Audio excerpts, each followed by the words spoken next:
and they were not, a couple small ones came, but they were not small dogs. They were large dogs, and they seemed to really enjoy it a lot. So that's where we were, and we had a ribbon cutting. So now we have, so I just wanted to let you know about that. If you want to go out to Valley West and check it out, if you have a dog, be sure to take it with you.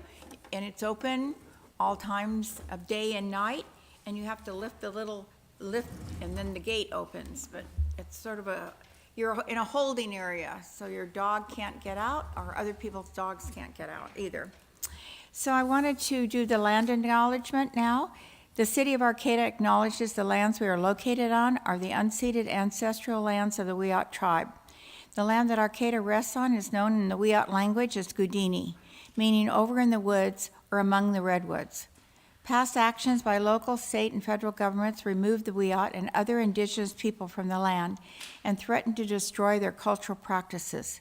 The city of Arcata acknowledges the Wiyot community, their elders, both past, present, as well as future generations. And this acknowledgement seeks to aid in dismantling the legacy of narratives of settler colonialism. So would you please like to join me in the flag salute?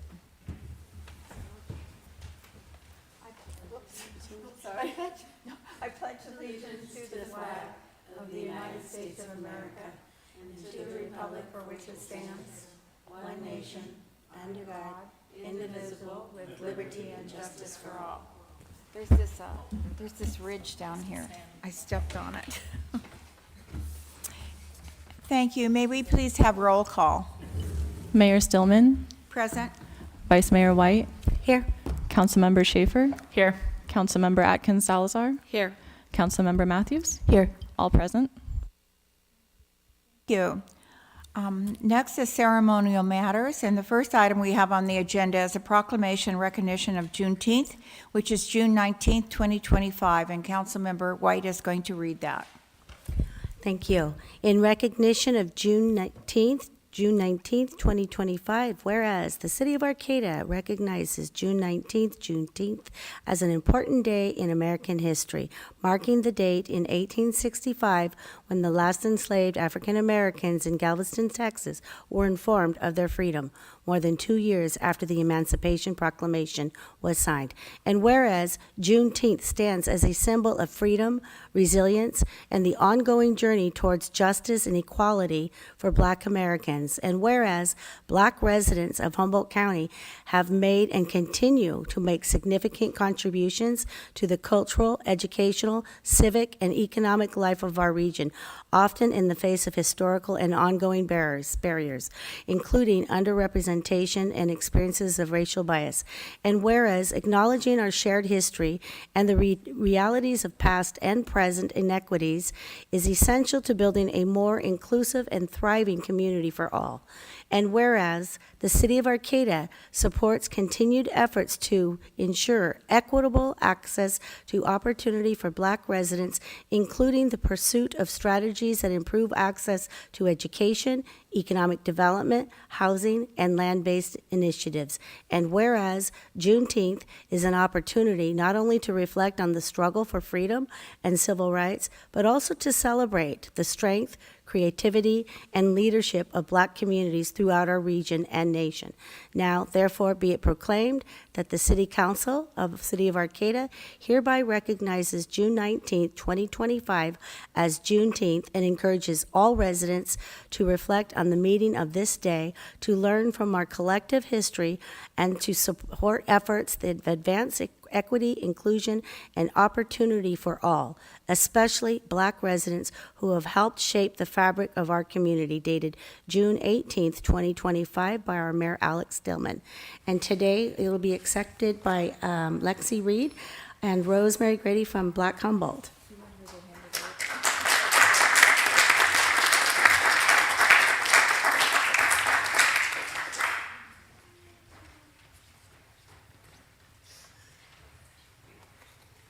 I was like, should we come on up? Thank you. Thank you very much. Yes, please. Thank you. Thank you, members of the Council, for acknowledging Juneteenth as a significant day of remembrance, resistance, and resilience. We deeply appreciate this recognition, and we also invite us all to remember that a proclamation is only just the beginning. Juneteenth is not just about marking the end of slavery, it is a call to action to dismantle the systems that continue to harm Black lives today. Here in Humboldt County, where Black residents make up just 2% of the population, the need for pro-Black initiatives is urgent. We cannot continue to build an inclusive community without first acknowledging how white supremacy continues to shape access to land, safety, economic opportunity, and cultural representation. The emotional, mental, and physical vulnerability that Black people carry in this region is not abstract. It is real and it is local. One of the most pressing needs we hear from our community year after year is a call for safety and autonomy. That means having not only protection from harm, but also access to power. Power to gather, to build, to own, and to thrive on our own terms. We must begin to move conversations about equity into tangible action. That starts with land. That starts with buildings and facilities dedicated to Black youths. Black Humboldt is 8 years old this year, and it has yet to find suitable, affordable, accessible space to convene our team and community. This conversation starts with real reparative strategies, where reparations aren't some far-off idea, but a framework for returning resources to historically excluded communities, especially as we watch farms be abandoned and storefronts and city buildings stand empty. This week, Black Humboldt will host our 7th annual Juneteenth Festival, running from Thursday, June 19th to Sunday, June 22nd, across Humboldt County, with partners like the NAACP, the Moja Center, HC Black Music and Arts, Big Brothers Big Sisters, Centro de Pueblo, and Pathways of Purpose. We are collectively taking the space to represent ourselves, our cultures, and the intersection we hold with one another. Our day festival at Houston Park will take place on Saturday, June 21st from 12 p.m. to 9 p.m., and we are looking for support in the form of hands and volunteers and monetary donations. This isn't just a celebration, it's education, economy, and cultural restoration. We uplift Black joy, we celebrate Black revolution, and we hold space for Black futures, because American history includes moments we are not proud of, but our commitment to truth, healing, and progress requires us to face those moments head on. As we continue to work, we ask you to join us, not just in word, but in action. Keep learning, keep listening, keep adapting as leaders, and above all, help us shape Humboldt, where Black life is visible, valued, and liberated. Thank you.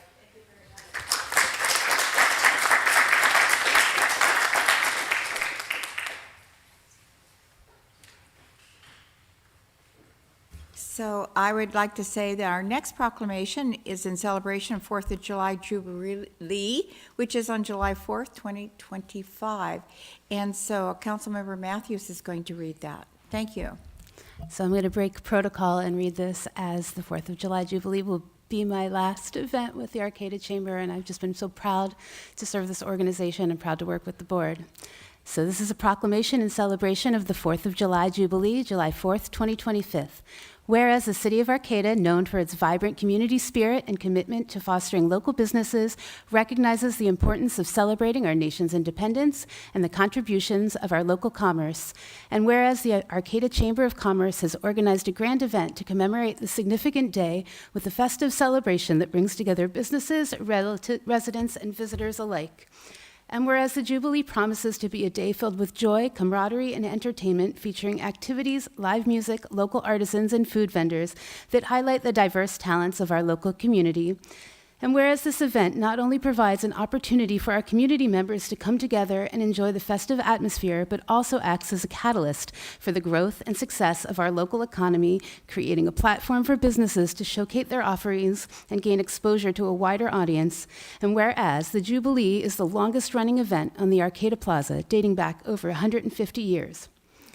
Therefore, be it resolved that the City Council of the City of Arcata encourages all residents to attend the Arcata Chamber of Commerce's 4th of July Jubilee on the Arcata Plaza on Friday, July 4th, 2025, dated June 18th, 2025, signed by Mayor Stillman. I'm sorry, I'm getting a little choked up, and this is going to be accepted by our wonderful board secretary, Ashley Oja.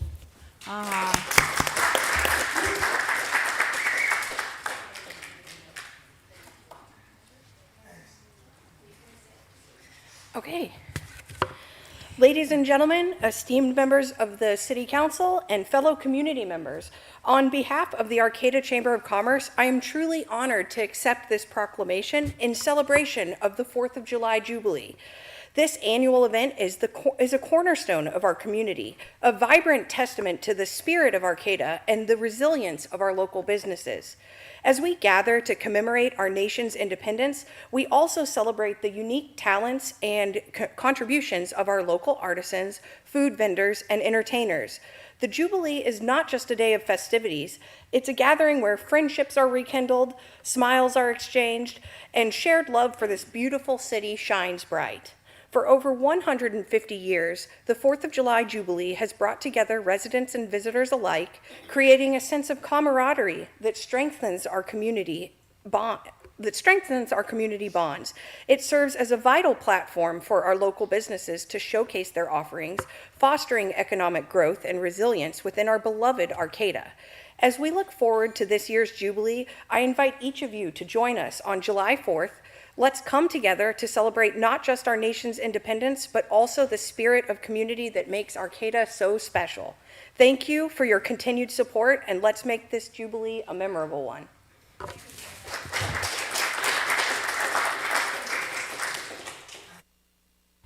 So we'll move on to reports by commission and committees, and we do not have any this evening.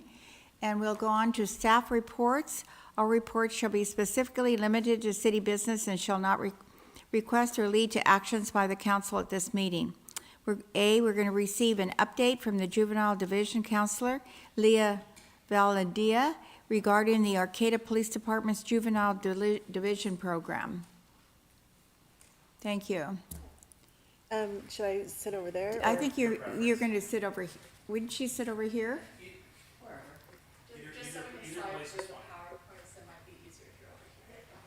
Thank you.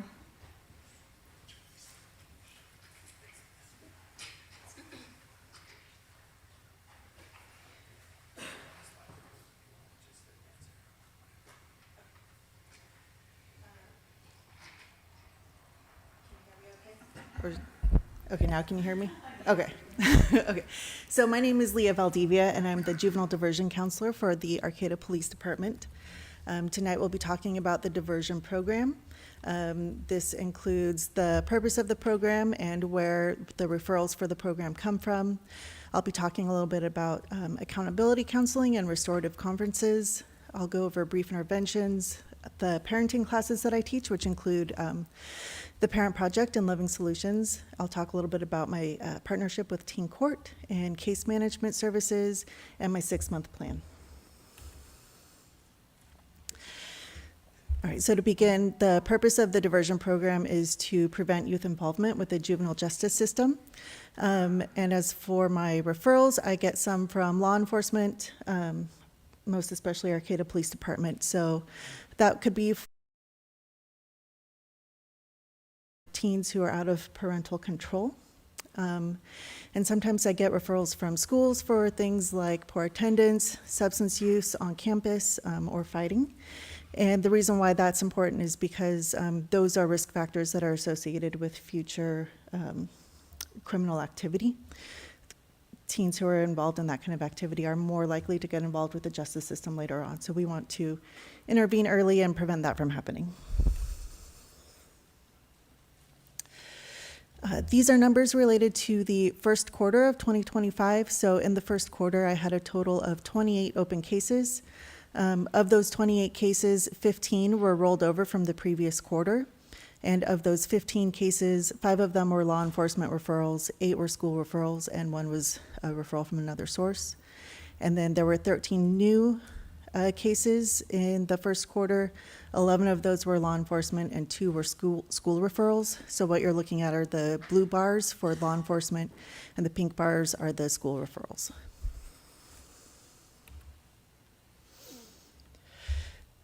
So how do I intervene with some of this early criminal activity? One of the things is accountability counseling and restorative conferences. So with accountability counseling, I'm using a model that was developed by the Resolve Center for Dispute Resolution and Restorative Justice, which is an organization based in Medford, Oregon. And their model involves 4 sessions. They're intended to be class sessions, but I do them one-on-one. And so in the first meeting, what I do is talk about the types of harm. So that includes financial harm, emotional harm, physical harm, and how crime affects people's time, which is a form of harm. And then the broader circle of who's affected. So that includes the victim themselves, anybody who witnessed the crime, sometimes people's support systems, both for the victim and the offender. Then we talk a little bit about thinking errors, which are the stories that people tell themselves to justify the reasons for their actions. And then we go over honest storytelling. So that's accountability and telling their story from an honest perspective and acknowledging the decisions they made. Then we take, in the third session, the victim's perspective. One of the things I like to do is call up the person who was actually affected by the harm, by the action, and ask them a series of questions. And then when I meet with the youth, I have them answer the same questions from that person's perspective. And a lot of the time they give me, I don't know answers. And so after we go through those questions and I hear, I don't know, half a dozen times, I read them the actual answers from the person who was impacted. And sometimes you can really see a big, like a little shift in their thinking, or just in their, as they take that information in, they start to understand like how they've actually affected another person. I really think that one's a much more impactful meeting than some of the others. And then the last session, we go over how much crime costs the community and choosing a crime-free life. And that involves going over, we read letters from inmates to their younger selves. And then I have the youth write a letter to their current selves from their future selves. And so in that letter, they're going over things that could be barriers to having a successful life and what they need to do to overcome those barriers. And then sometimes I do restorative conferences. So that involves an actual meeting between the person who caused harm and the person who was affected. That's a very scripted and facilitated conversation where everyone takes turns speaking and they answer very specific questions about how they were affected, what choices they made leading up to the activity, that kind of thing. And then we come up with kind of a contract to repair the harm that was done. So for example, earlier this year, there was a young person who broke a window at a local business, and we had a conversation with the business owner. And it was a very good, productive conversation. And in the end, the young person agreed to do a few hours of community service for that business, which mostly involved like pulling weeds in front of the business and doing some basic cleanup. And they actually came to that meeting with money to pay for the broken window. And that business owner said, I don't want that money. I want you to take that and put that toward the sport that you're interested in and invest that in yourself. And so that was another really nice meeting that we had. And so looking at the numbers for accountability counseling, of the 28 open cases that I had open in the first quarter, 19 of them were not required to do accountability counseling at all because they were referred to me for a different reason. 7 participants completed accountability counseling before the first quarter, so those were my cases that had rolled over from the previous quarter, and 2 participants completed accountability counseling during the first quarter. Brief Interventions is the substance use counseling program that I use. That's a model based off of, that was developed by SAMHSA. It's inspired by motivational interviewing, and it's 2 meetings where we look at the pros and cons of changing behavior versus staying the same. We talk about the person's desire to change, and if they want to change, who can help them achieve their goal. It's not a program where we say drugs are bad and you have to stop. It's very much a harm reduction model. So we're talking about you're in control of your life. It's up to you if you want to make a change, and if you do, here's how you can accomplish that goal. And they're coming up with those steps themselves. It's not me narrating to them how it will happen. So to look at those numbers, in the first quarter, I had a total of 17 people who went through the brief interventions program. And so 7 of those people completed brief interventions prior to the first quarter. Those were my rollover cases. 9 people completed brief interventions during the first quarter. 1 person started it, but then moved away before they could finish. And 11 people were not required to complete brief interventions, either because they were not referred for substance use, or they didn't mention it during their intake meeting with me. So it wasn't identified as a need. Parent Project and Loving Solutions are the parenting classes that I teach. They're very popular. I often get phone calls throughout the year, even when I'm not actively promoting the classes. They are 10-week parenting classes where we go over a range of topics which include and are not limited to daily love and affection, addressing problematic behavior, active supervision and structure, improving school attendance and performance, and intervening in substance use and out-of-control behavior. One of the things that's really great about this class is that it gives parents who are struggling an opportunity to connect with other parents who are struggling and come to understand that they're not the only people who are having this problem, and they're not alone. One of my personal favorite things about the parenting classes is that they set parents up with a long-term support network. So I will hear from parents a year after they've completed the class, and they'll tell me that they're still talking to other people that they took the class with. Some of them are babysitting for each other, or they're getting together at the park for play dates. And so that's just really important. You know, there are a lot of parents who are here without a natural support system. They don't have family in the area. They're feeling very isolated from their peers, and so this class kind of sets them up with that opportunity. We always provide dinner and childcare. This is really important because we hold the classes on weeknights, generally starting around 5:30, 6 o'clock. So some parents are rushing to get there after work, and these are things that remove the barriers to getting there, so they don't have to scramble to figure out dinner for them and their kids. Many people don't have childcare available in the evening after they've gone to work, so providing that for them also helps get them in the door and continue to come week after week. Currently, Parent Project and Loving Solutions are being funded by a Title II grant that was awarded to Juvenile Diversion back in 2022, and this is the last year that we have that funding. So looking at the numbers from 2024, in spring of 24, I ran Loving Solutions, and I had 39 parents enroll. 19 attended the first class, and 13 actually graduated. And then in fall of 2024, I ran the Parent Project. I had 29 parents enroll, 18 attended the first class, and 15 graduated. And so what these numbers are kind of showing us is that between the time that parents signed up for the class and the time that the first class is happening, something is happening. Either life is getting in the way and they don't have the time anymore to attend, or they feel like their problems have resolved enough that they don't need that support anymore. And then it's pretty typical to have about a 50% drop-off rate between the first class and the last class. And we saw last year that that level of attrition didn't happen. So that means we were actually really successful in having 13 and 15 graduates.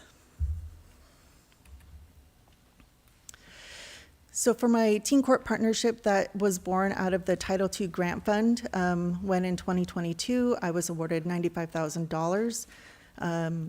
And that required that 70% of the funds go to a local nonprofit. Boys and Girls Clubs Teen Court was an obvious choice because they have similar mission goals to juvenile diversion. They provide substance use counseling. They also use brief interventions. They're calling it by a different name now. They call it Youth Choose, but it's the same thing. And then they also stage hearings for teens who've committed low-level crimes.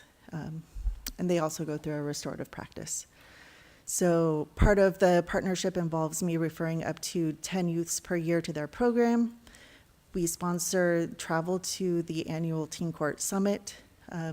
We also fund the parent project in Fortuna. So Fortuna Teen Court is running those classes, and we reimburse the costs using the grant funds. And then Teen Court is occasionally able to coordinate mentorships for teens who are who are referred to their program, and so they're able to use grant funds to pay for those mentorships as well. For case management services, sometimes I refer youths to various other resources within the community. So that might be Arcata McKinleyville Family Resource Centers. They hook teens up, or they hook families up with food, sometimes bus passes, other resources, clothing, toiletries that they might happen to need. I also refer kids back to the wellness centers on Sunnybrae Middle School and Pacific Union campus. Those are staffed by Humboldt IPA, and they also provide counseling and emotional support, I believe.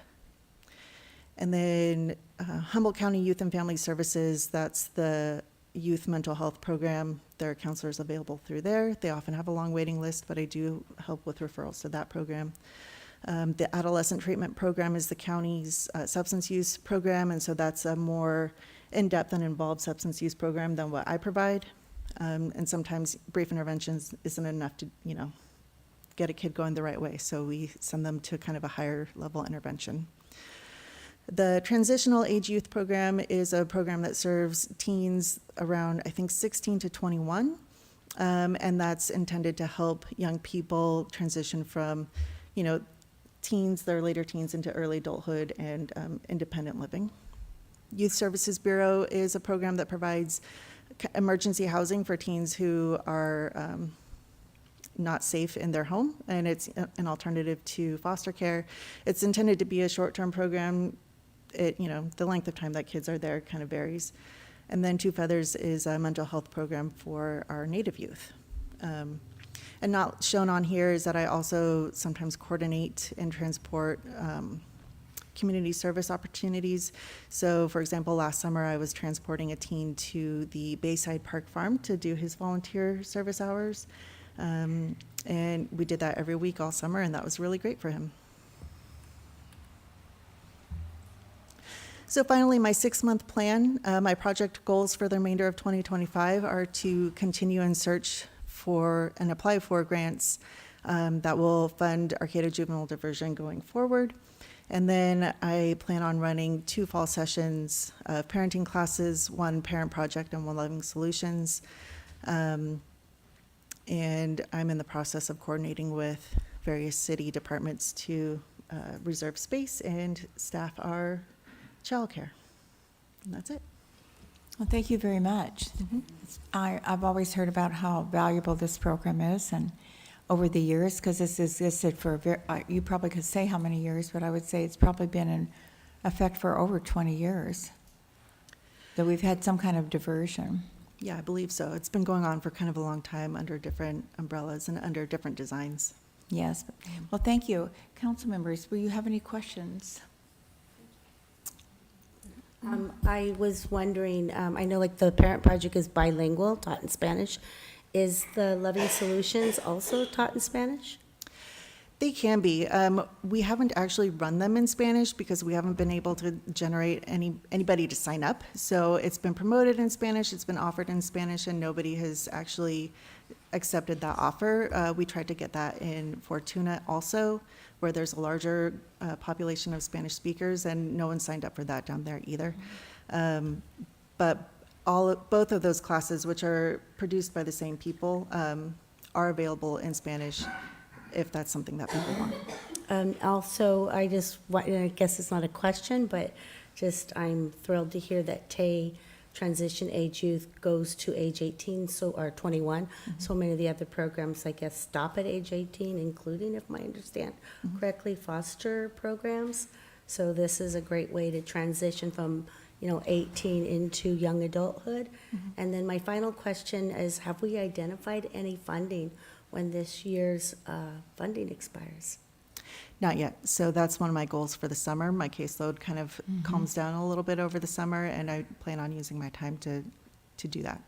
And I guess that wasn't my last thing. Yeah. The reason I asked about Loving Solutions is I've had several parents ask if it was taught in Spanish. So if I was to get together, what's the minimum number that you would need to teach that class in Spanish? I think 10 is a pretty good number. Nice. Yeah, Okay, great. Thank you. It's an excellent presentation. yeah, thank you. And thank you very much. I think it's always very valuable for people to understand we have this program available, and it can make a real difference in the youth for the future. But thank you for your time this evening. Yeah, thank you. So we're going to have to take a quick break and ask Juan to please come in and figure out what is going on with our timer tonight because, oh, it just came, no, it's something about the cords.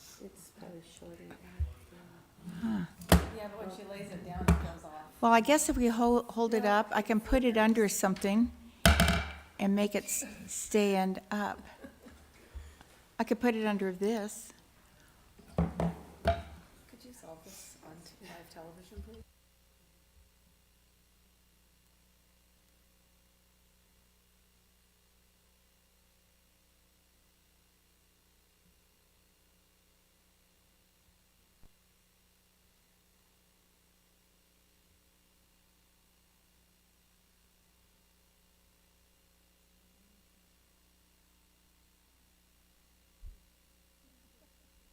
Thank you. Me to run or do you run it? Let's see if we can do this without anything happening. Okay. Thank you. Thank you very much, Juan. So our next item on the agenda, oh, do we have any other staff reports? Okay. Then we'll go on to oral and written communications, early time limited. The City Council values your comments, and the public comment period allows people to address the council on matters not on the agenda. The early section of the public comment is limited to 15 minutes, and speakers are limited to 2 minutes each. If you prefer to have a full 3 minutes of your time during public comment, the item is continued at the end of the meeting under item number 12, where speakers are granted 3 minutes. Please know that pursuant to the Brown Act, the council cannot discuss or take action on items not listed on the agenda. The council may respond to statements, and there will also be a time to provide public comment specific to each item when the item is being reviewed by the council. So we will move on to oral communications, and would you please come forward? And those that would like to speak, would you mind lining up so we can move along? Thank you very much. I just You want to can be do it. first, City Council. My name is Daniel Pacheco Sanchez. Sorry. Agenda said I have to bring 10 copies, so whatever I handle, so I got 10 copies. It's just my planning degree. Your planning degree, okay? You can pass this, you pass it. It's just my planning degree. So you need to come back to this Yes. microphone and just Sorry. speak at the microphone, Okay, sorry. please. I apologize. Because your This- minutes are disappearing. Okay, this is I want to say. I'm an urban planning from UCLA. I got a master's degree through a Fulbright grant. I'm born and raised in Oaxaca. I was a civil engineer there. So I can address all the items on the agenda, but you don't have one that will be just like, this is for that, okay? Doggy parks, beautiful, but let's talk about leash law. I've been bitten because I have too much energy. I've been sprayed by a leopard in a zoo. The zookeeper said, that's him, it's him, it's him, okay? So doggies are doing their job, and I love my doggies, but use your leash. And this is the worst part. In Ramon's, in Eureka, a dog bit me, for sure. I have the cell phone of the girl. Look, doggies are doing their job, that's great, leash them. Don't give in a park, teach them, okay? Regarding, what is it, the Danco thing that everybody's, Danco, oh my God, Danco. There's Brownfields Act where you can use money, federal money, to give money to tribes, to Danco, to City of Arcata, to whomever wants money, just stuff them their mouth with money. I can give you that, okay? That's almost done. Sue my dog, he my boss, that's all. Thank you very much. And so, our next speaker, please.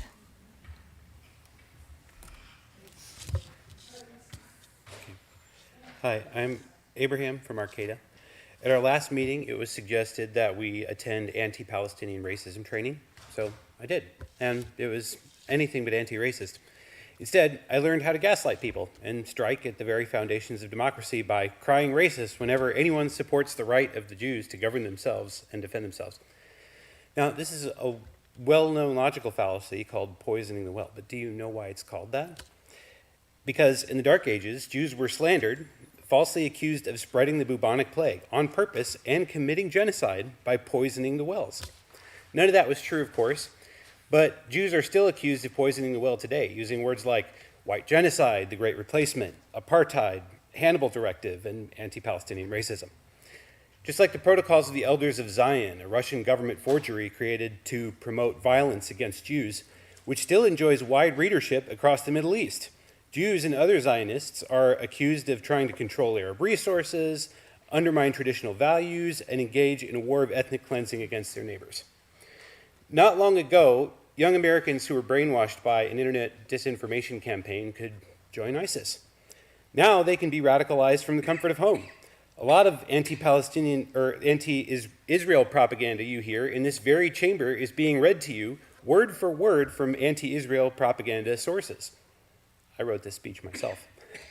When our president repeated radical, hateful, far-right rhetoric about a white genocide in South Africa, we knew better. I have no doubt that you're also sharp enough to recognize and dismiss the same tired old anti-Semitic lies in the strongest possible terms when they're spoken in this chamber. Since taking that course, I realized that the people who want a sister city with Gaza are the same ones who have always blamed the Jews for all the world's problems, and I don't know about you, but I want nothing to do with it. Thank you. Thank you very much. And our next speaker, please. My name is Cynthia Poten, and I'm from Arcata. And I urge you to make Arcata a sister city. A city where food supplies are almost gone, where the medical system is shattered, where refugees are living in nylon tents, which in the summer heat make temperatures almost unbearable. At the same time, they're plagued with swarms of flies and mosquitoes because of the lack of sewage treatment. There's almost no humanitarian aid entering Gaza.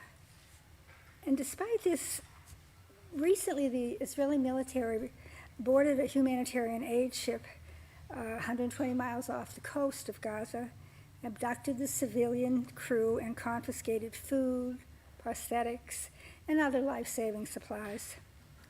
The question is, how can the innocent Palestinians be helped?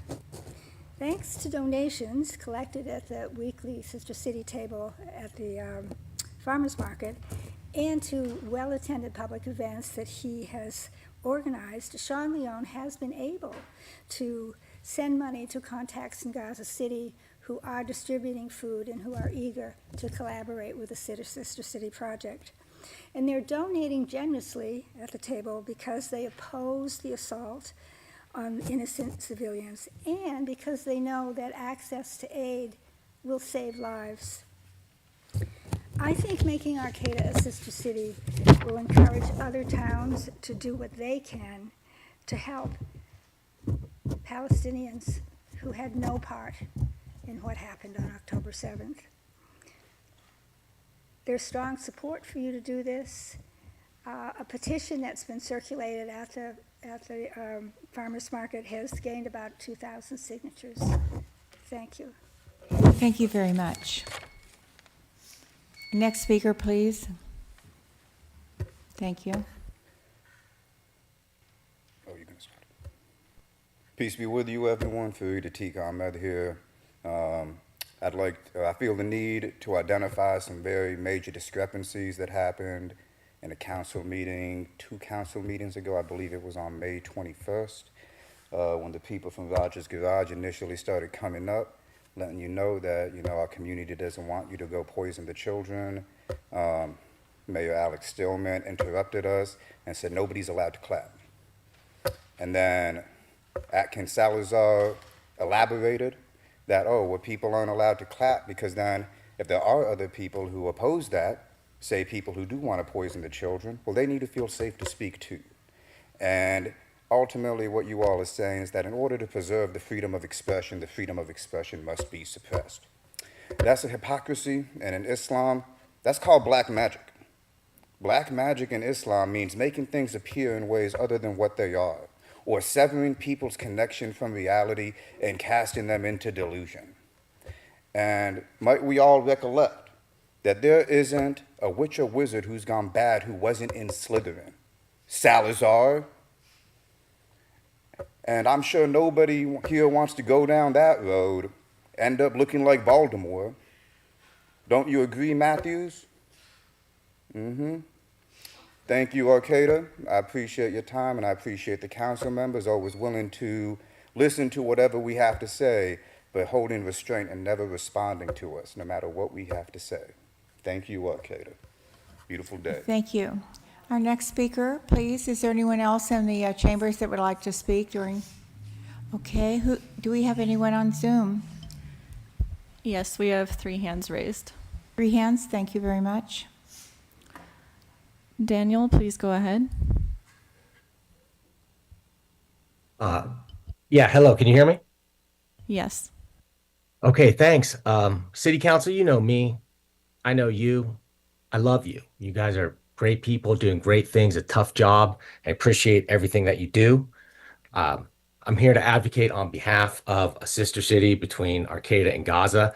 And all I'll say is that if feeding starving children who are starving because of our tax dollars is a controversial issue in our community, and we've got a really terrible problem in our community. On a broader scope, we are racing headlong into World War III on an issue that's completely related. So please consider writing an email urging the divestment of CalPERS retirement fund from several companies that are contributing to the ongoing international war crimes unfolding before our eyes. Please consider doing this, not out of fear, not out of hate, but out of love. Do it for love, because fear is what is keeping us locked in this dynamic. Fear of each other, fear of others, fear of the unknown. And it's stoked by those who lose nothing. When a bomb is dropped, the leaders lose nothing. It's only the people that suffer, the innocent people of Iran and Israel and Palestine. All of those people that are suffering as a result of this terrible conflict need our help. Please, let's do the non-violent thing and request CalPERS divest. It's so simple. It would take you only moments out of your day and would cost you nothing and would gain you the respect. Thank you so much for your time. Thank you. And our next person on Zoom, please. Sean, please go ahead.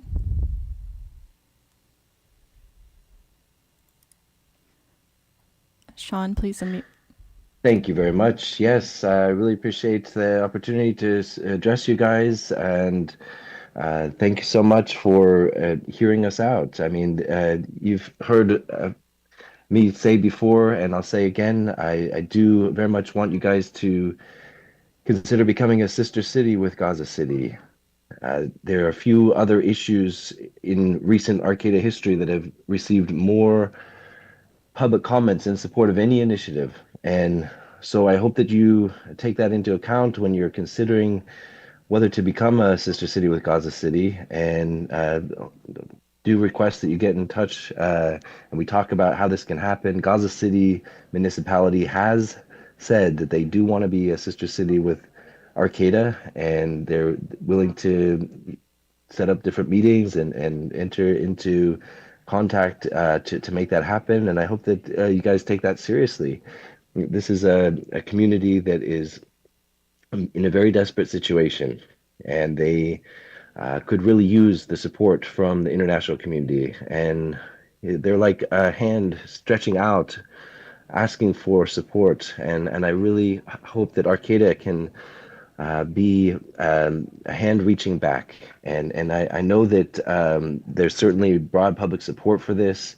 We do have many people signing our petition still, and we're getting ready to soon present these petitions to you and present, our proposal for the sister city. And, I really hope that this is taken seriously and passed, and we can really be a leader, and other communities can see what we're up to and get inspired and maybe do similar actions. And this can maybe be something that a lot of people say, that what Israel is doing in Gaza is wrong. We need to address this. We do not support our government. Thank you very much for your comments. And our third speaker on Zoom, please. Yeah, Mayor Stillman, since we have two more minutes left in the 15-minute public comment period, I did see two more hands raised, but I wanted to confirm with you whether... So you have one more hand raised? There is the original last hand of the three hands I mentioned to you, and in addition to that, two more people raised their hands after that. Well, let's take our next speaker that had the raised hand. Okay, thank you. you. Ellen, please go ahead.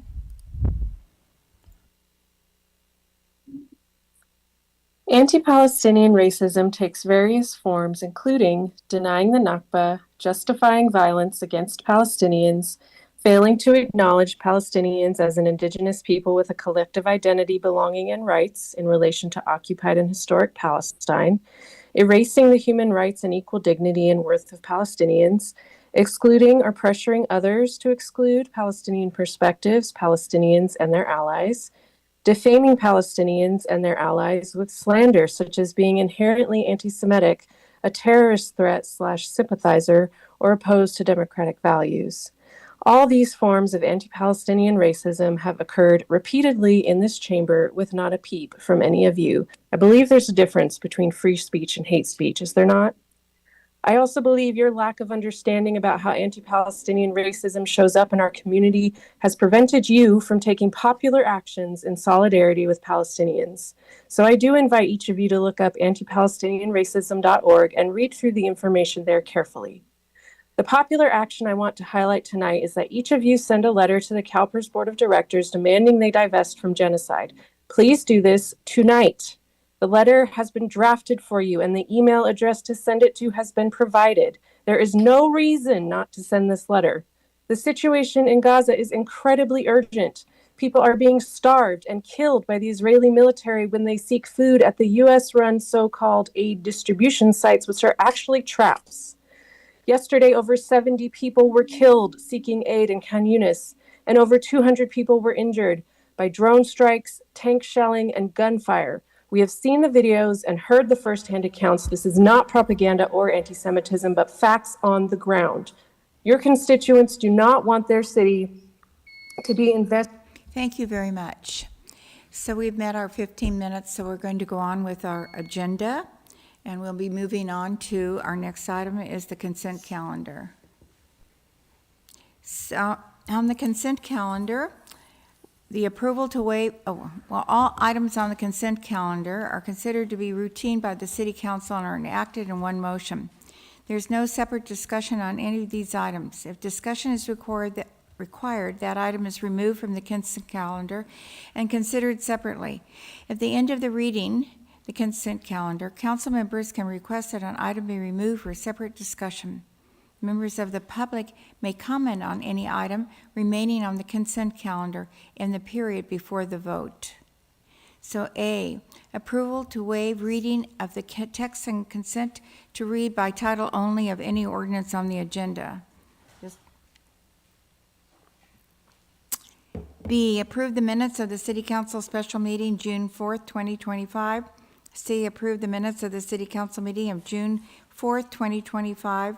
D, biweekly report and disbursements.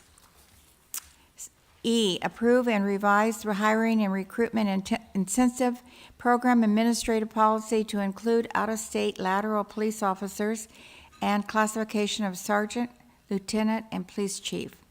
F, reassign Planning Commissioner Chair Scott Davies to a resident member and reappoint Commissioner Amanda Hickey to the Planning Commission as a large member for the term expiring March 30th, 2027, pursuant to the Arcata Municipal Code, Section 2202B. G, approve the purchase of water meter boxes from Pace Supply Corporation in the amount of $143,907.12, and approve necessary association-related actions. Are there any items on the consent calendar a council member would like to remove?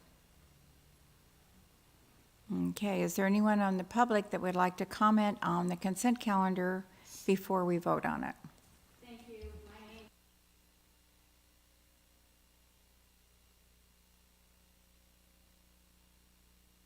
And so the last three items are of interest to me, and I just would like to say that I hope some consultation is done with people concerned about our law enforcement and our hiring policies and incentive programs.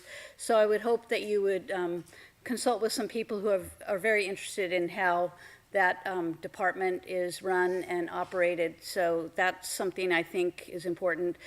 I also recall on the Planning Commission how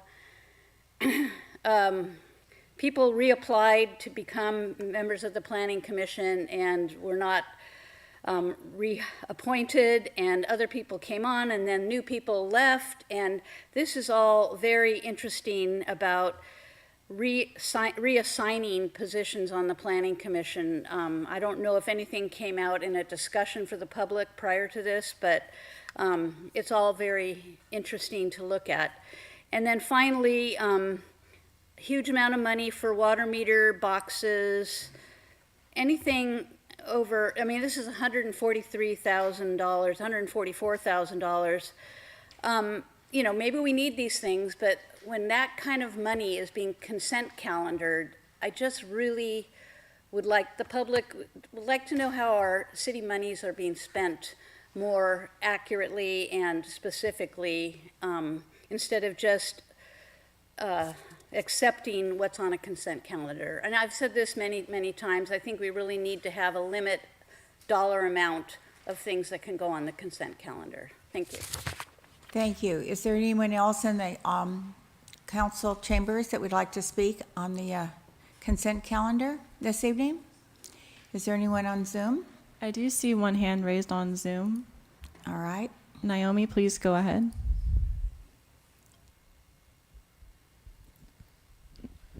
Naomi, please unmute yourself.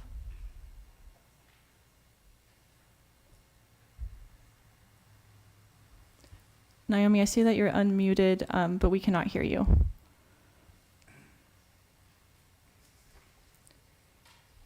Okay, well, maybe she could come back at the 3-minute time since she's unable to unmute on the consent calendar. Okay. Naomi, I see that you muted yourself again. Can you please try unmuting one more time?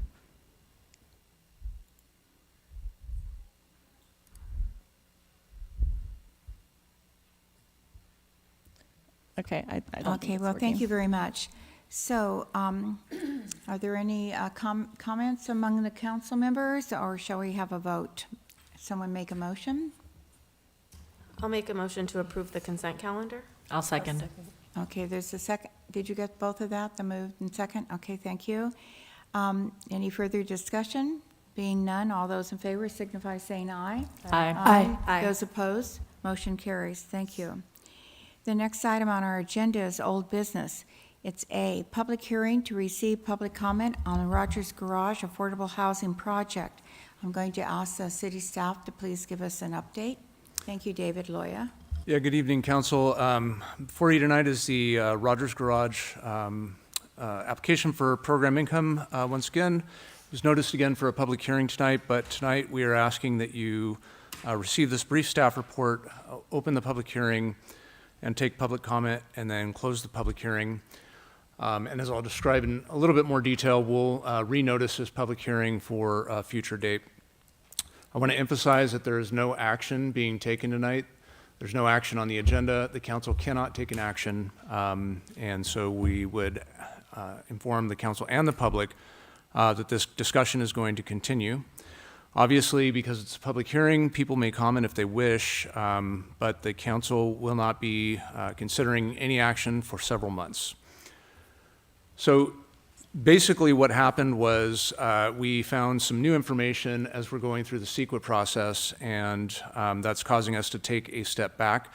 CEQA is first and foremost a disclosure and discovery process. The intent is to ensure that the decision makers and the public are aware of the potential environmental impacts of a decision before they make that decision. Specifically in section 15300.2 of the CEQA guidelines, there are exceptions from the categorical exemptions. And as you're aware, the categorical exemptions were proposed for this particular action. One, specifically, there's an exception from those exemptions for projects that are on the Cortese list, and it was brought to my attention last week that this site is on the Cortese list. In addition, the Water Board staff have reversed their decision about whether they plan to regulate the site that's been identified on the project site as a potential wetland. And so we are taking a step back and reassessing the environmental impact. I guess just to close, I will note that your council received several written comments. The comments that were received before the staff report was published are in attachment A to the staff report. In addition, you received several comments that came in after that, and those are included, associated with the agenda item on the city's website. And then lastly, I wanted to inform the council and the public that we have started uploading materials about this particular project to the Major Developments website, and so all the public comment will be seen there as well. And I am happy to answer any questions that you have about the staff report tonight, but I would highly recommend you just cut to public comment and let folks speak if they wish.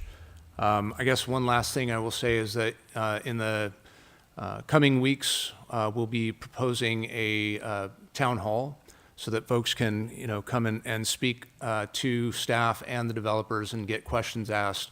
A number of comments that I've received have acknowledged that this format of being able to speak on an item for a few minutes isn't meeting the needs of the neighborhood, and so we're going to schedule an additional town hall style meeting to be noticed in the relative near future. Thank you. Thank you. Is there anyone on the council that has anything they'd like to say at the moment? I do. Was what we were going back and forth about when you were talking. Sorry. I have to recuse myself on this matter, and so I won't. I have a financial conflict in that my husband will be taking a position for Danco later on. He's not currently working for them, but he will be, and so I won't be able to engage via email or on the phone or talk to my colleagues about the project, just to make sure that everything's on the up and up. And so that's why I haven't responded to a lot of your emails. I was waiting to see, but he has been hired, and so I need to step back. So I will prepare just a short response that I will be able to send back to folks when they email me, so you know why I'm not responding. So anyway, so I will be back after this item. Thank you. Thank you very much. So I want to make sure everyone understands that this evening the council will not be taking any action as described by our Community Development Director, but we will be taking your input, and we do thank you very much for all the letters and comments that we've dealt with and received from you, and we've been holding on to those and keeping them. So with that, I would like to open the public hearing, and for anyone who would like to come forward and speak, please do. And you all have 3 minutes, so thank you. Good evening, council. So just wanted to be clear too, you guys are not doing actionable items, but you can hear you can hear things today that are that will not be prejudicial for you, and you can also discuss amongst yourself those items too, and that without any fear of bias, as David suggested earlier, towards future projects. So you may, not actionable, but you can talk about them. So these comments here specifically address the lack of site readiness. The city has been involved in one way or another for 20 years over all aspects of the site contamination, yet somehow we just discovered that the sites now on a Cortese list. How did that happen? I mean, okay, whatever. But now everybody understands the seriousness of the site's toxicity issues. It's serious, and we also understand its location downstream from the school. But so do you guys still intend to use federal funds going forward without another oops moment? Please direct staff to begin federally required environmental assessment. You might even consider doing the dreaded EIR. Yes, that means more work, but we do owe it to the school kids for a little extra effort to get the facts straight, as we've not gotten them straight before. Staff is, I would also recommend to consider, have they even considered alternate locations for this site? You know, we haven't even talked about that. So this site is increasingly looking like damaged goods. And not just because it's damaged goods, but not just because of this clouded environmental status that we're all talking about here, but it's also, it turns out, its financial bones might be damaged as well. And it appears that there's a previously undisclosed complicated title situation with the property, okay? And so before committing taxpayer money, the public deserves to know the full accounting of this $1 million funding gap, okay? So let's figure this out, because it is time to put the horse before the cart. So let's start tonight. We can ask some questions. We don't need to take actions. And by the way, people, CEQA, complicated, right? Pretty complicated. Well, it is. But the foundation of CEQA law, you know what it is? Look before you leap. Thank you very much. Our next speaker, please. Are you going to keep this up?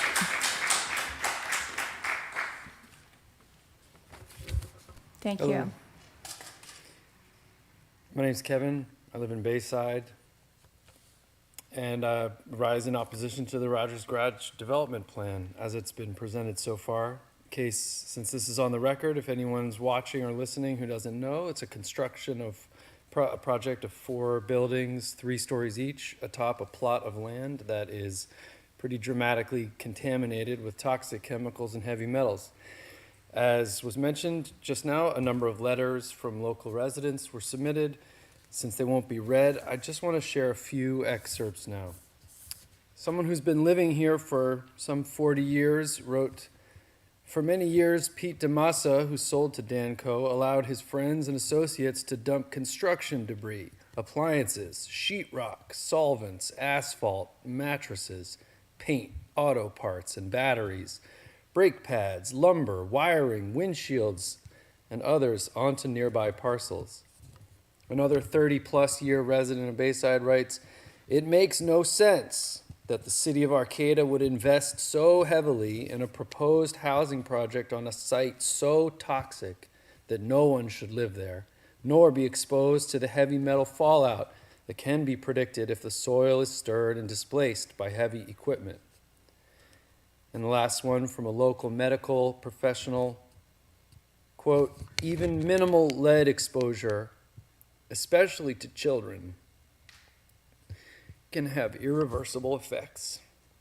Brain damage, seizures, decreased mental and learning capacity, behavior, hearing, speech, and other nervous system and developmental damage, in addition to kidney and other organ injury." Personally, I get overwhelmed by big systems. Big budgets are complicated. City planning is intertwined with a lot of different factors. I understand. And I assume that people who work in local government, all of you included, are trying to do your best to get things done and do the most good. But as I learn more and more about this project, I'm left asking a very simple question. Is this a good idea? Probably not. Thank you very much. Ooh. So I'm going to ask all of you not to clap. I know you're going to want to do that. And one of our speakers during oral communications mentioned how I asked not to clap, and then Stacy talked about how if we clap maybe someone was going to want to really support this project and they won't feel comfortable because everyone's clapped for those that don't support the project or vice versa. So I would ask you not to clap, and thank you very much. Our next speaker, please. Oh, you're clapping anyway. Good Thank evening. you. I'm a resident and property owner within the block where the property that you're considering to build. Originally, I thought it was a 54 unit, and now I read it's a 45 unit building right close to me. And I'm happy to see the article in the Mad River Union that the CEQA thing will not go through. So it will, hopefully there'll be an environmental impact. But I want to address other things. Living in the community now for over 15 years, I've seen other things, especially with the influx of more people and the influx of the cars coming to Old Arcata Road. So the recent road work that was done is wonderful. I want to commend you for the sidewalk. I walk a dog twice a day. It's great, but it's impacted already the community. Adults ride their bicycles on the sidewalk. There is no car parking anymore on the sides except after the school where the school garden is.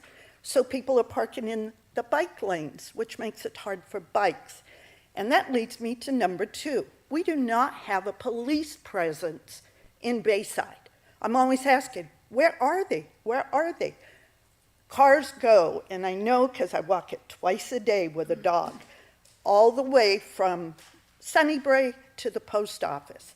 They're going usually 50 miles an hour, and it's a 25-mile zone the whole way.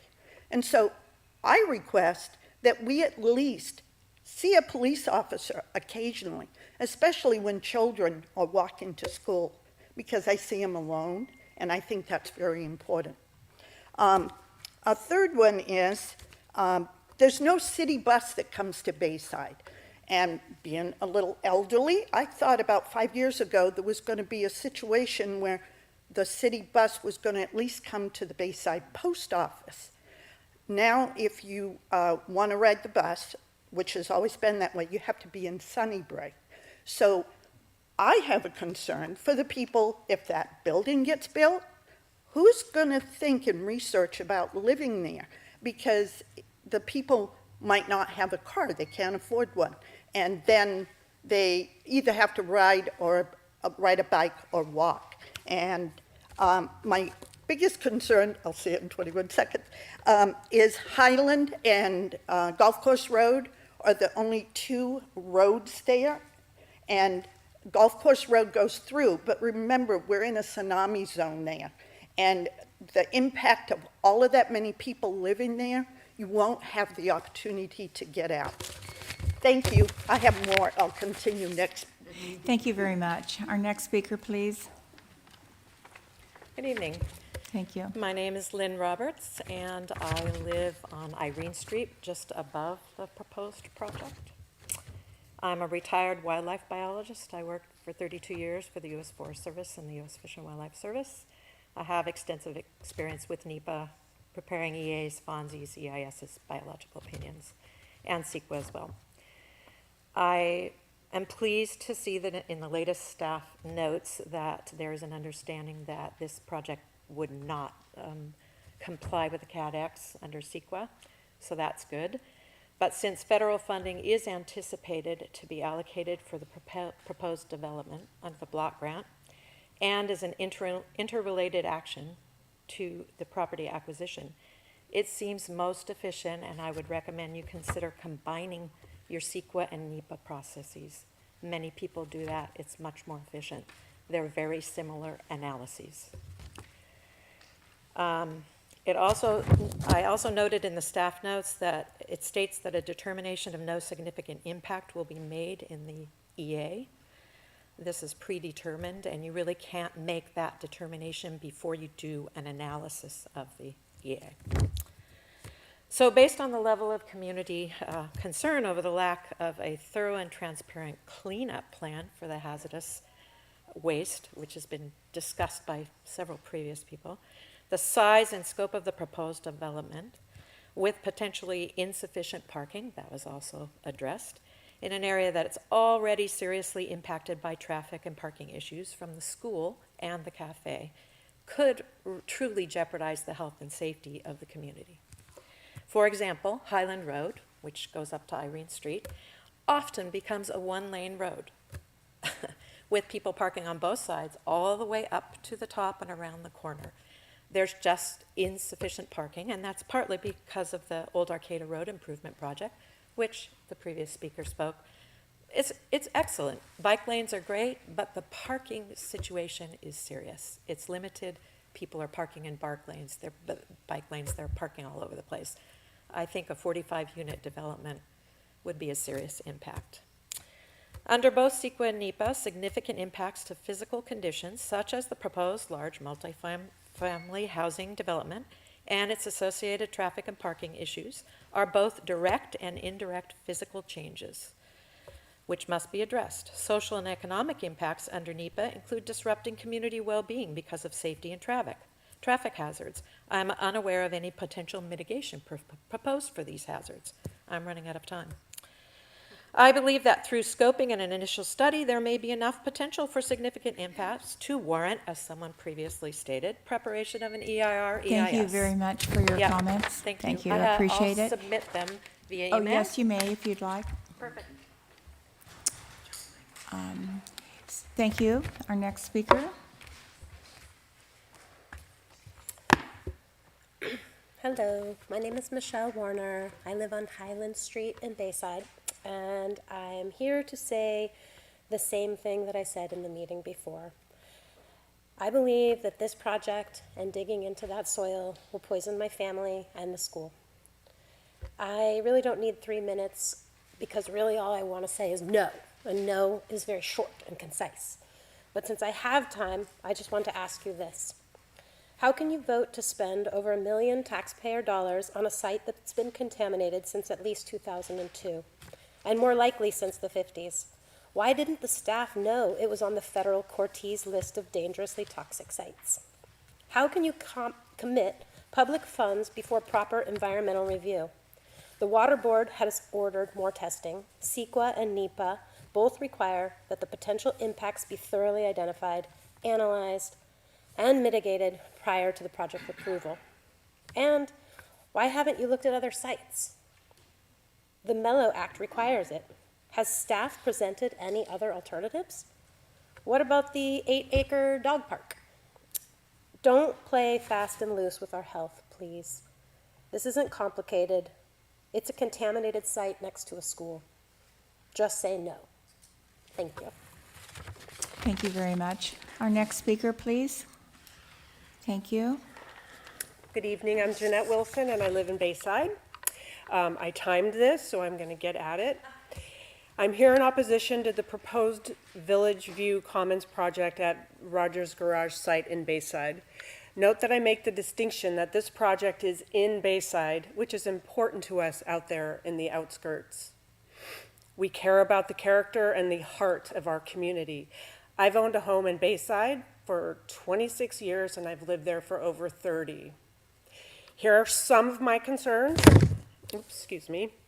The site is contaminated. We all want the site cleaned up. Water Board documents record continuous discharge of contaminated stormwater from the site. Current owners have not initiated a thorough environmental cleanup of the site despite prodding for over 20 years. Literally, there is a long record of non-cooperation with the state regarding this project or this property. City development funds should not be used to reward negligent behavior. I'll be honest, this feels like a quota-based planning. Our neighborhood is being used to meet the city's housing element needs. Regardless of the feelings of neighbors or the impacts of the character and function of our beloved community. Surely contaminated land across the street from an elementary school and far from the city center cannot be the best place for the city to build high-density housing. I'm going to repeat that. Surely contaminated land across the street from an elementary school and far from the city center when you're on foot cannot be the best place for the city to build high-density housing. This feels like a desperate play for the city to generate and maintain their funding stream for low-income housing. Have they run out of sites and Rogers Garage is the only option left? Recall the original proposal for the site, which was 2 preschools, and somewhere along the line, the focus became high-density, low-income housing. How did this happen, and when did this happen? Strangely, no one was in the neighborhood was informed. I just found out about this recently. So here we are. Whose interests are being served here? The city's? There is little to no benefit to the community from this proposed development, quite the opposite. Is this a Danco project? Is this a city project? Is this a both project? It feels like both. Repeat collaboration. It does not feel like a community-driven project with the heart of Bayside, its residents and its families in mind. I look forward to future opportunities to provide input regarding the publicly funded development of this project. Thank you for your time. Thank you very much. Our next speaker, please. Peace, everyone. Farid Atik Ahmed over here again. Bayside resident, live out on the Jacoby Creek. I agree with everything that the previous speakers in my community have been saying. I'd also just say, I think it's at least a responsible decision y'all made when comparing it to the lesser of two evils to postpone the decision instead of just voting yes right now. An even more ethical decision would be, as Nancy Reagan once said, just say no. When people want to give their children chemical substances, just say no. Then on that note, a similar note at least, I think it would be a wise decision to really go over First Amendment laws and what the freedom of speech actually covers. So since the founding of this nation, there are certain things that First Amendment doesn't protect, and part of that would also include true threats. So a true threat is a threat of violence. There's been recent Supreme Court rulings such as Counterman versus Colorado 2023. So you should be directing your comments towards the topic at... This is, if you let me finish and you're wasting my time over here. In Counterman versus Colorado 2023, the case clarified that for speech to be considered a true threat and thus unprotected, the speaker must have had some subjective understanding of the statement's threatening nature. This means the speaker must have acted at least recklessly, meaning they knew of or consciously disregarded a substantial risk that their communication would be viewed as a threat of violence. It's very clear from everyone who's spoken here so much that what you all have been communicating to us, what Danco has been communicating to us, is a threat of violence. When you're having a company trying to build on a toxic waste dump without proper environmental regulations, that is a threat of violence. That is not protected under First Amendment freedom of speech. Everything we have been saying is, when we're clapping, this is protected under First Amendment speech. If you have people coming up here and say, I want to poison the kids, I want to do this and that, in a hypothetical scenario, not that I'm saying that, that's not protected as under First Amendment. So that's something that y'all should take into consideration when you're making your decisions, because you could be held liable if something like that were to happen after being informed of this. And I think it would be even better, if you actually had the police going after real criminals instead of persecuting the innocent as if they are criminals while placing the real criminals on a pedestal as if they are innocent. That's called sympathy for the devil. It's portraying good as evil and evil as good, sinners as saints and saints as sinners. And it's a satanic philosophy. And I'd like to see less of those kinds of philosophies in my community, God-fearing community. Thank you. Have a beautiful day. Thank you. Our next speaker, please. Thank you. Hello. I'm Tara Moss. I'm a medical provider in this community. I've been for 34 years and have concern about this site, not because I don't support more housing for our homeless. I absolutely do.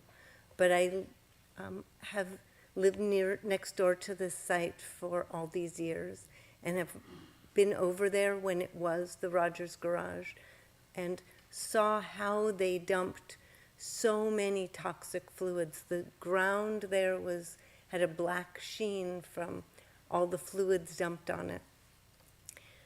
So this isn't the site to disrupt the soils. It's so important as we evaluate a project for the safety of our community that we look at it from a health and safety perspective. A year ago, we came to you and said, we're concerned about this project. This land has not been cleaned. And we were told that it was clean and by Danco. And so it's really important that we don't have the fox guarding the chicken coop. That the company who owns it, who isn't in compliance with environmental law, is the one who's been asked to do the assessment of viability, and there hasn't been oversight, and that the city council needs to hold them responsible to make sure that what they do, whether it's for any project, that we have third-party safety oversight. I can tell you that the effects of heavy metals on children are significant. And as any disruption of that soil, as the soil becomes aerosolized and gets on tires and gets on the bottoms of shoes and gets spread over the community, that's a health risk. And we can't just trust that they say it's been remediated. We really need to do the work to make sure that it really is safe. This site is not the right site. Thank you. Thank you very much. Our next speaker, please. Thank you. Alan Cook, Bayside resident. I have spoken to each of you about this issue and agree with many of the speakers prior. One item to keep in context is risks versus benefits. You've heard about the risks. People don't get injured from heavy metal toxicity, they get damaged. That's really the right word because it's lifelong. As far as on the benefit side, there are options. One item that I brought forward is this could be a solar field. Now we have a genuine community benefit, and the risk would be negligible because the excavation needed would be negligible. So to keep in context, any project should consider risks and benefits and not just assume that housing is the one and only option. It's not. The community could use enough electricity to power approximately 500 homes from this site. So a solar field should be considered as an option. I'm glad CEQA will demand that you look at options. This is one I would like on the table. And housing on this site, again, to repeat, is really a danger because it's not just injury, it's not just the common cold that people get, it will be damage. So, and there is no parent in our community that will willingly accept that kind of risk for the kids that are here or for their neighborhood. Thank you. Thank you very much. Our next speaker, please. Thank you. Good evening. My name is Jim Hartshorn. I live on Highland Street. Thank you for your service here this evening. I think your suggestion of a town hall is an excellent idea because there are a lot of issues that just can't be addressed in this quick thing. My talking points were where there's a public and private money being put together. I would like to see a clear accounting of where this money is going, why it's going, and so on. And a town hall might be a good place for that. Also, this project is only going to happen because it will financially benefit the developer, which at the expense of all the neighborhood. My property values are going to go down, and the property value of Rogers Garage will certainly go up, and the developer will make some money there. Mr. Johnson being well, anyway, I think it's not really very nice to put low-income people on top of and make them live on top of a toxic waste dump. I don't think that's, the optics of that aren't very good. There are also problems with density, traffic, parking.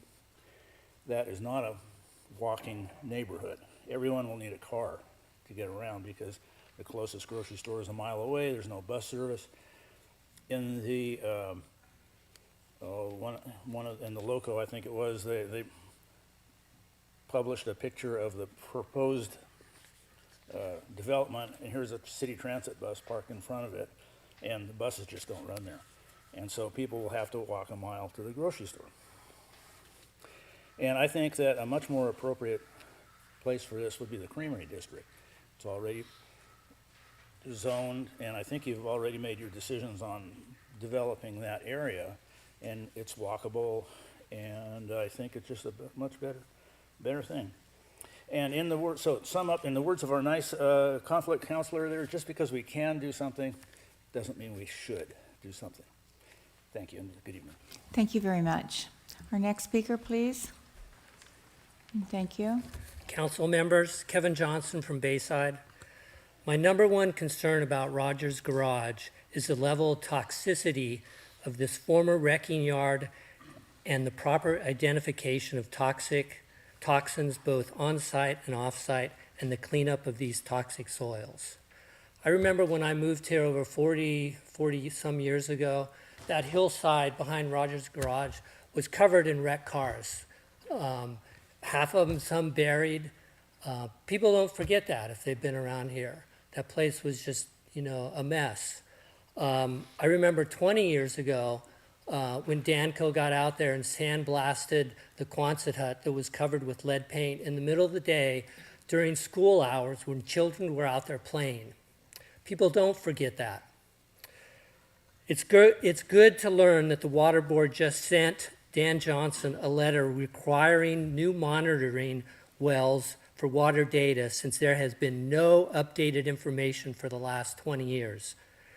Remediation is not complete for this brownfield site. My second concern is that the project fits in with the character of the neighborhood of Bayside, a largely rural community on the edge of the city. In the brand new general plan vision statement that says, new development complements the character of the neighborhood in which it is located. That this development does not complement the neighborhood. The development's proposed design looks like the Plaza Point Apartments building and does not blend or complement the character of Bayside. A more suitable style, a two-storied cottage or craftsman style development with open space and greenery in keeping with the area would be more appropriate. My third concern is the already apparent lack of parking and serious traffic congestion across from Jacoby Creek School, twice daily and during school events. Adding 50 additional units into the neighborhood already strained is problematic. We are also experiencing increased speeds of Old Arcata Road since the upgrade of the road last year, and I have safety concerns for bicyclists, pedestrians, and wildlife with this additional development. I hope that sequel will address these issues and more and provide the community with alternatives that help the community become a better place to live. Thank you. Thank you very much. Our next speaker, please. Thank you. Good evening. My name is Kari Samlaska, and I live next door to the proposed project that's going on. I wanted to start tonight by saying thank you. A couple of council and staff members did respond to letters that we've written and took time to actually meet with us and talk to us, and I greatly appreciate that, and I wish all of you would. It's important for you to know that we're sane, rational people, and we just have some points we'd like to discuss. Namely, you've heard them all tonight. I don't need to repeat all of them. This is not the place for this to go on. There's so many other options that could go on this property. I do have a question tonight, and I guess I have a question because I want it to go on public record. And I know you can't answer it tonight, but I would like an answer, whether it comes out in a staff report or in council minutes or whatever. And my question is why?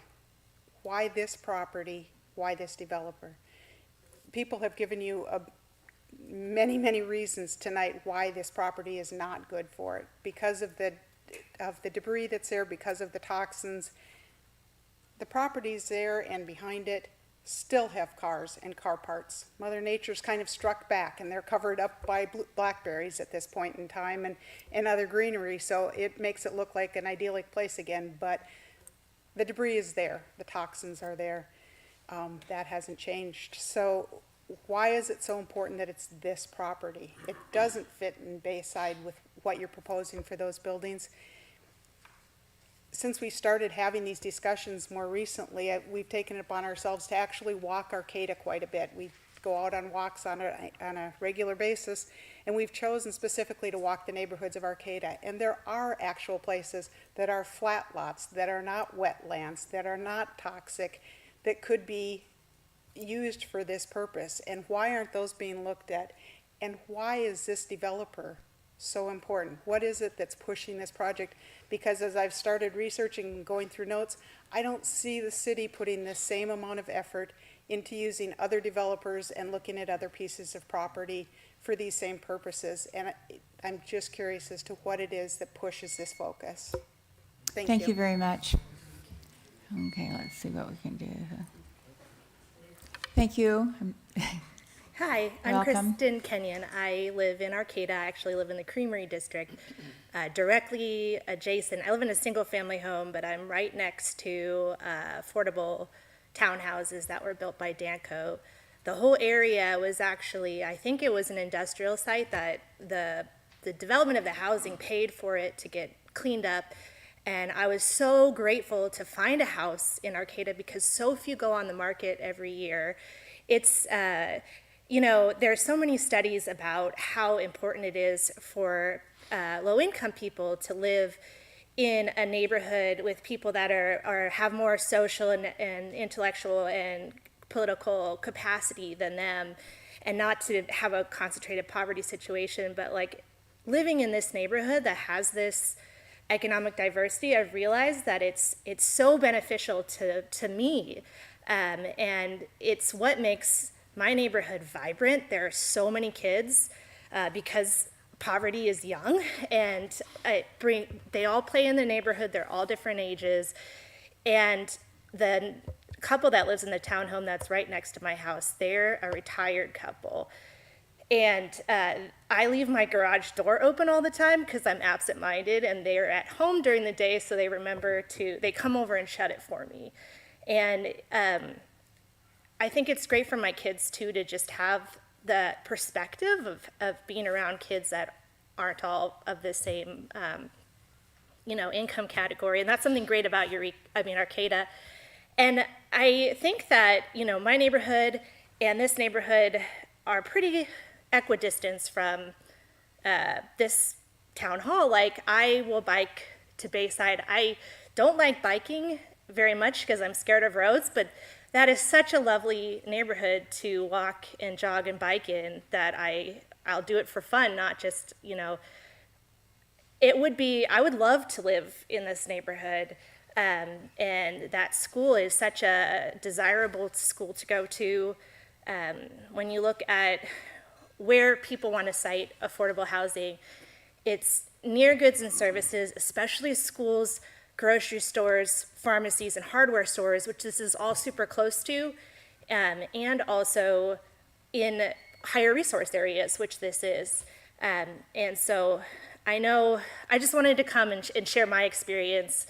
And also my property value has nothing but gone up incredibly since I purchased my house, despite living directly next to affordable housing projects. So just want to put that out there. Thank you. Thank you very much. Our next speaker, please. My name is Aaron Bennett. I live in Bayside. I've got a daughter that goes to Jacoby Creek School. I've lived there for 12, 13 years. I don't really need to repeat everything that's been said here. There's a lot of obvious concerns with the property. I come from an engineering background. I've performed a lot of industrial site cleanups in a number of different industries, and some of the numbers that I've seen on the reports that have been provided here are scary. The measures that are being proposed just to keep the site under wraps as is aren't currently maintained. You can walk by the site, you can look through the fence, you can see that the tarps are degraded. They've been there for probably as long as the property's been purchased. I have no faith that the people that are in charge of the project that's being put forth have any intent to do anything but the bare minimum out there. And all they can go on is what's been tested for. There are a number of things that have been mentioned here as far as, brake pads, dumping, uncharacterized stuff in the ground. I don't feel like adequate testing has been done in order to, even say that the measures that have been proposed even 20 years ago are adequate. Some of the reports that have been submitted discuss contaminant plumes that leave the site, known to have left the site, and nobody's really done anything to step in and really provide any enforcement. I think they've tried. As far as the Regional Water Quality Board, non-compliance over and over and over again. It really needs to be addressed, and I don't know why it hasn't been taken more seriously. I know that it was also mentioned that some of the development standards that have been previously required to be reviewed have not necessarily been considered for this project. I understand that the general plan update just happened. There were changes that happened in that allowed certain things to go forth that are now happening. It seems like this site is maybe not well considered. Everything around it is low density housing. This site is high density, mixed commercial. It just seems like there needs to be more engagement. And I appreciate the fact that this is not a decision meeting, and we've pushed it back further to evaluate some of the CEQA concerns that have been brought up in the past, and I appreciate that we've been listened to in that respect. So thank you. I appreciate your consideration going forward, and there are alternate sites that have been proposed that we could look at that really should be considered. So thank you for your time. Thank you. Our next speaker, please. Thank you. Good evening, councilors, city staff, Mr. Loya. My name is Justin Renier. I'm a resident of Bayside. I've got a couple kids at the school there. Just, first off, for the record and all the legal folks, I wanted to get on the record as being in opposition to the project as it is currently scoped. I want to reiterate and incorporate by reference the 10 points that were brought up in the lawyer's letter, which are on the record here, and want to second the request of the 3 action items which are delaying the decisions, resolving the contradictions, and providing full transparency. But rather than belabor all those points, wanted to speak a little more directly to the situation in which we find ourselves. This site is at the bottom. So my predecessor, Aaron, he's very modest, but he has a stamp. He knows his business. My understanding, and he would understand it better, is that it's at the bottom of the watershed, and it's polluted. And we do have to do something about this site. Simply capping something that's at the bottom of the watershed and hoping that all the water goes over it and there's no subsurface flow into the bay is a fool's optimism. What we have done so far, it would seem, is try to move something quickly. And while we as citizens, constituents, appreciate folks getting things done, I think that the involvement at this point has made it very clear that we're not going to ram this through and proceed in that manner. What I'm asking the commission to do is to work with us. We have many professionals within this group. We have many folks that are devoted to the city, devoted to the county. Some of us are also public servants. We would like to work with the developer and with the city to find something that does not get a 3-page summary of a multiplicity of legally valid complaints that will stall this project forever. We'd like to get there. I think as electeds, our numbers are large, our numbers are growing. Let's get on the record so we don't hear any further discussion about how you couldn't get in touch with us.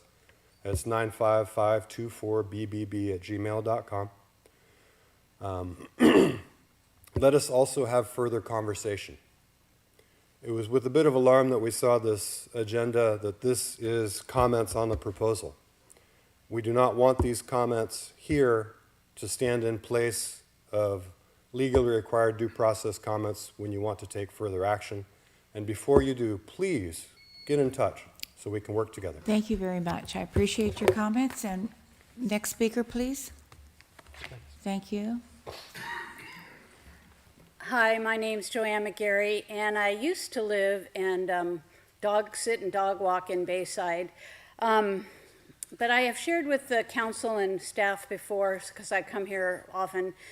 My father was a big proponent of learning history, and learning history so you learn from the history and you don't repeat history that you don't want to happen again. And so I'm just going to read something about something when I was studying environmental planning at UC Davis in the late 70s. The history of Love Canal. Love Canal was a neighborhood in Niagara Falls, New York, United States, infamous as the location of a landfill that became the site of an environmental disaster discovered in 1977. Decades of dumping toxic chemicals killed residents and harmed the health of hundreds, often profoundly. The area was cleaned up over 21 years in a Superfund operation. The history of Love Canal, it was sold to a school district for $1. Over the next 3 decades, that was in the 1950s, it attracted national attention for the public health problems originating from the former dumping of toxic waste on the grounds. This event displaced numerous families, leaving them with long-standing health issues and symptoms of high white blood cell and leukemia. Subsequently, the federal government passed the Superfund law in 1980. I mean, there's more to go on about Love Canal, but I remember it having a big, huge impact on me because it was people moving into where waste was existing as opposed to the waste moving to where the people were. We ought not ever move people into a place that's toxic. And there's been a lot of suggestions for alternatives, alternative locations, and alternative things that can be done to that particular site. Remember Love Canal. Lois Gibbs is still alive, and she was the activist who called attention to this, and she's got an organization. And I think some of us should go out there and talk to her about this particular site and what we might do to solve the problem of what this site represents. Thank you. Thank you very much. Is there anyone else in the audience that would like to speak? I don't see anyone, so do we have anyone on Zoom, and how many people do we have? Yeah, we have 6 hands raised on Zoom. I'm sorry, how many? 6 hands are raised. 6 or 16? 6. Okay, thank you very much. Well, let's start with our Zoom callers. Okay, Rebecca, please go ahead.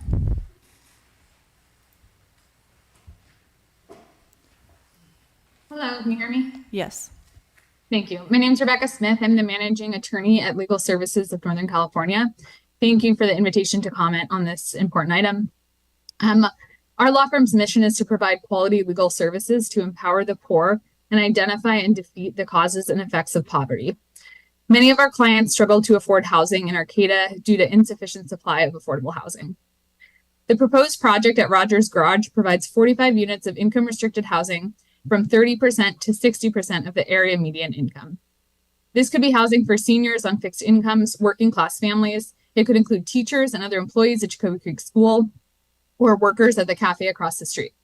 I comment in support of this project because it will help to alleviate a major problem experienced by our clients and community. I also comment to explain why the council has clear legal obligations to move forward with the project. The City of Arcata's housing element includes the policy goal of promoting affordable housing through policy HE 14, HE 17, HE 18, HE 20, and HE 22.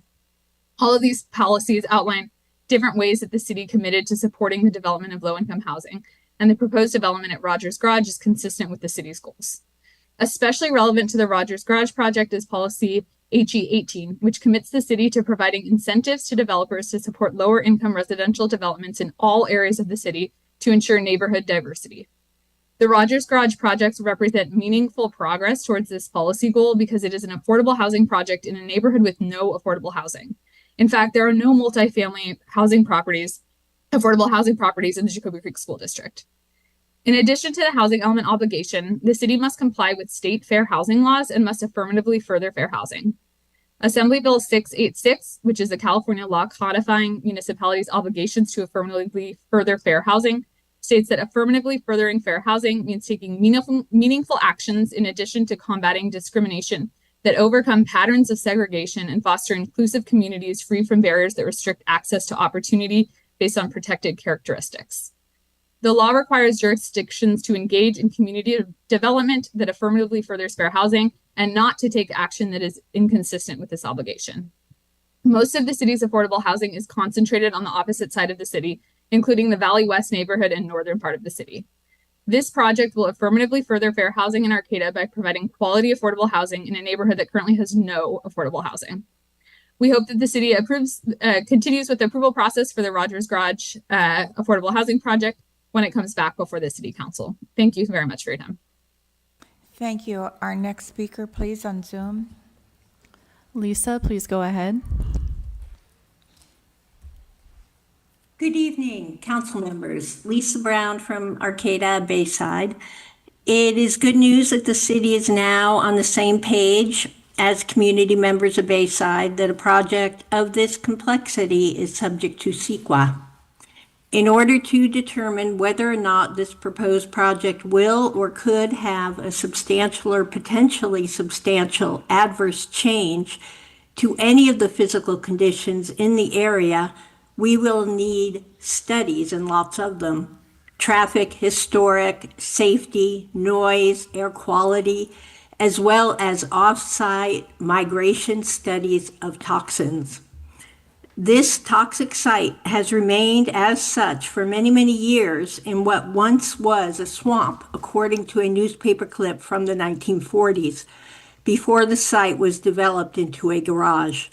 The paper reads, and I quote, "She was willing to sell an unproductive 1.25 acre parcel of it to him for the construction of his first garage. It was swampy and had to be drained before the corrugated iron wood frame false fronted building was built on this site. An initial study will not be complete without a full assessment of the issues surrounding this problematic site. I believe that an EIR will be the most appropriate environmental document to contend with not only the many large issues surrounding the development, but also the controversy over the project at this time. An EIR will not only provide information, but will provide the neighborhood with alternatives that may be more in keeping with the character of the neighborhood, enhancing it and building a better community for everyone. Thank you. Thank you very much. Our next speaker on Zoom, please. Call-in user 1, please go ahead. Call-in user 1, please press *6 to unmute yourself.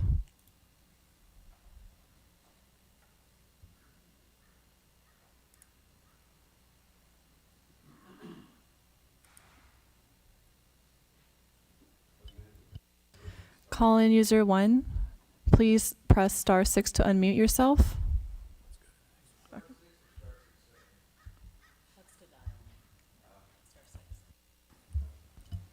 We'll try coming back to you.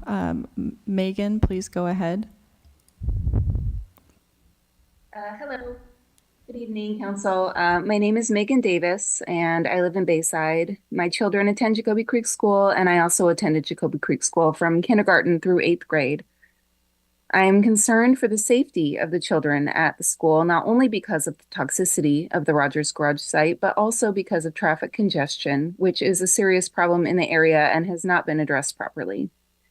I'm worried that building a unit of this size will put further strain on parking near Jacoby Creek School, especially during events during the day and in the evening when families are forced to park very far up feeder streets like Highland and Golf Course Road. The lack of streetlights make it a dangerous environment for children, and I am very worried about the situation worsening more if parking becomes even more scarce.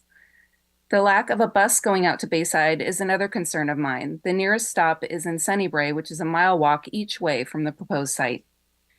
Also, the closest grocery store is also nearly a mile each way, and that seems a long way to walk with heavy groceries if you are expecting people to walk instead of drive. The Rogers Garage site does not seem to have the proper infrastructure to accommodate a building of this size.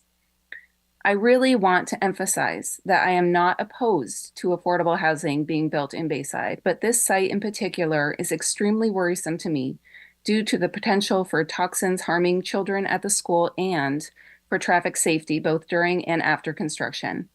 I hope a more suitable spot in Bayside can be found that will not put our children at risk and that can better serve the residents of the proposed building.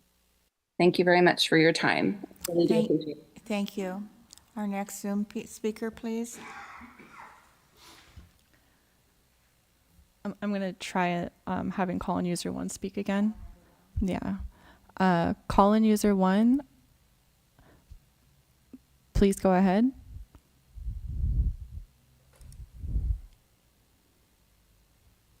Call-in user 1, please press *6 to unmute yourself. Okay. Possibly they walked away from there.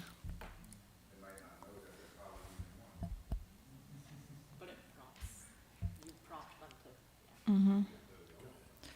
Genevieve, please go ahead. Good evening. My name is Genevieve Cerna. I am a homeowner and resident here in the city of Arcata, and I was just chiming in to add in my support for this affordable housing project out in Bayside.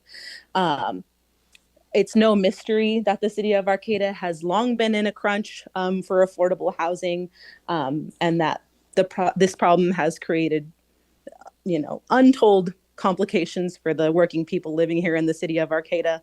Presently, there is only one home for sale in the neighborhood of Bayside, a 4-bedroom ranch-style home that's being sold for $800,000, which is a ridiculous amount to try and justify a working family with children to try and shell out for the privilege of having their children go to a good school or live in a good neighborhood. It's been mentioned that there's $1 million funding gap that's being covered by the city for this project. And I find it a little bit more offensive that we would ask a working family to pay almost $1 million to have their family live in this neighborhood. So I would really love to see this thing get built. I understand that this site is a site of that's going to need environmental remediation. And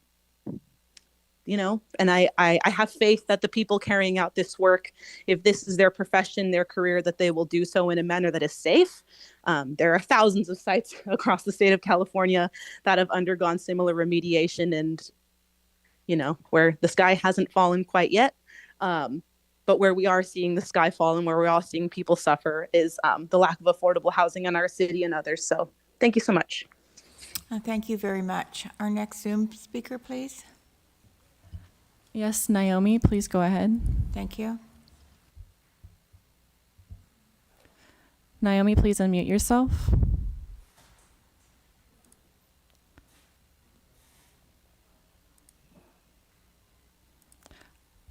Naomi, please unmute yourself. Okay, I'm not hearing a response. Is it okay if I go on to the next speaker? Can you hear me? Yes, we can hear you.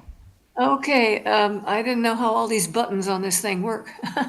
I was going back to the sister city issue. I just wanted. Wait, Naomi, we're talking about Rogers Garage, and yeah. So I didn't think I had my hand raised. I thought it was done. I'm sorry. Okay, so your time will come. We have a few other agenda items, and then we'll be at oral communication. So thank you. Okay, so I still have just the hand raised for the call-in user. I am pressing allow to talk, which should prompt them to be unmuted. If you can hear me, call-in user, please go ahead.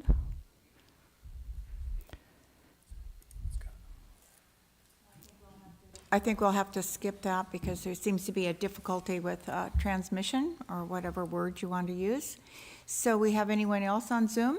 That's it. Okay, so I'm going to bring it back to the council, and we will make no decisions. We're going to we could take it back. And would you like to, Community Development Director, would you just like to reiterate what you said before in a very simple way so people understand what's happening? Yeah, no actions required. We'll notice a new hearing, and in the intervening time, we'll reach out and have a town hall with the community. Thank you very much. And thank you all for coming this evening. We really appreciate having you come and speak. And I know it takes time out of your life, and we definitely understand that, and we appreciate it. So with that, I would like to take a quick break because I would like Councilmember Atkins and Salazar to rejoin us. And maybe we all want to stretch our legs for a moment. Thank you. Okay. Well,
So I'm going to welcome you all back to the meeting, and so thank you, and thank you, the council, for that break. It was nice to have a few minutes off. And so we're going to go into new business, and our first is a public hearing to consider adoption of ordinance number 245, resolution number 245-56, confirming the report of 2024 lien letter recipients of delinquent garbage account fees. So may we have a staff report, please? Sure. Good evening, council and community members. So this agenda item before you is not the most exciting, but it is routine. And it comes before you every year right around this time of year. For some background to refamiliarize, the city's franchise hauler, Recology, provides our curbside collection of solid waste, and all property owners are required to have solid waste service and are responsible for paying their solid waste bills. Those who don't become delinquent, and Recology, our hauler, notifies them a number of times to bring their outstanding bills current. Those that don't pay over a matter of time, last calendar year, end up being placed on what we in the shorthand call the lien list. And what it means is that the outstanding balances go to the property bill for that year. And so this list before you is effectively the council certifying that this list can move forward and be recorded with the various property bills.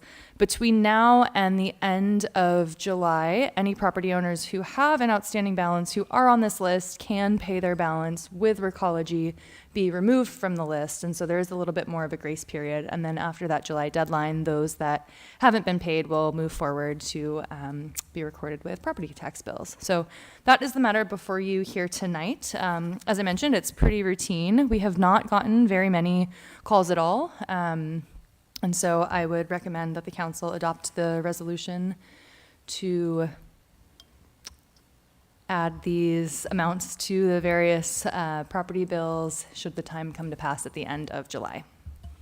Well, thank you. So at this time, I would like to conduct a public hearing to hear objections or protests from landowners listed on the report of the 2024 lien letter recipient delinquent garbage account fees.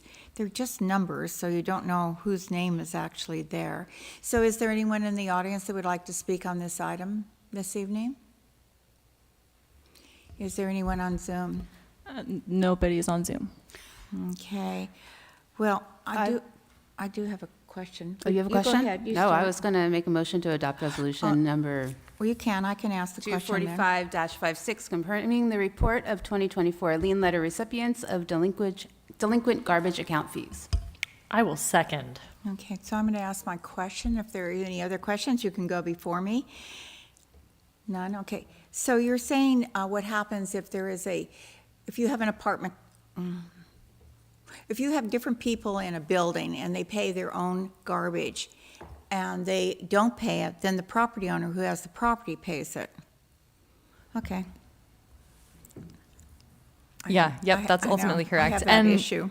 And so if there was a landowner who had their tenants subscribed in solid waste service and they weren't paying their bills, initially the tenants, the account holders, would get the first couple delinquent notices, and then if they're still not being paid, then those notices go to the property owner, because the Arcata Municipal Code holds property owners ultimately responsible for paying the solid waste collection bills. Okay, so with that, if there's no one here, we can close the public hearing. Do we want to make any revisions or corrections to the report? If not, we can adopt the ordinance. Would you like to proceed? We made a motion in a second, so all we have to do is... Okay. All those well, I had to ask my question because I can't figure out how to solve it. So anyway, all those in favor signify by saying aye. Aye. Aye. Those opposed, motion carries. Thank you. Mayor Stillman, I heard everybody say aye. I just didn't hear you say aye or no, and I just wanted to double check I your said vote. aye. Thank you. Aye. There were 5 ayes. Or anyway, I heard 5. Thank you. Thank you.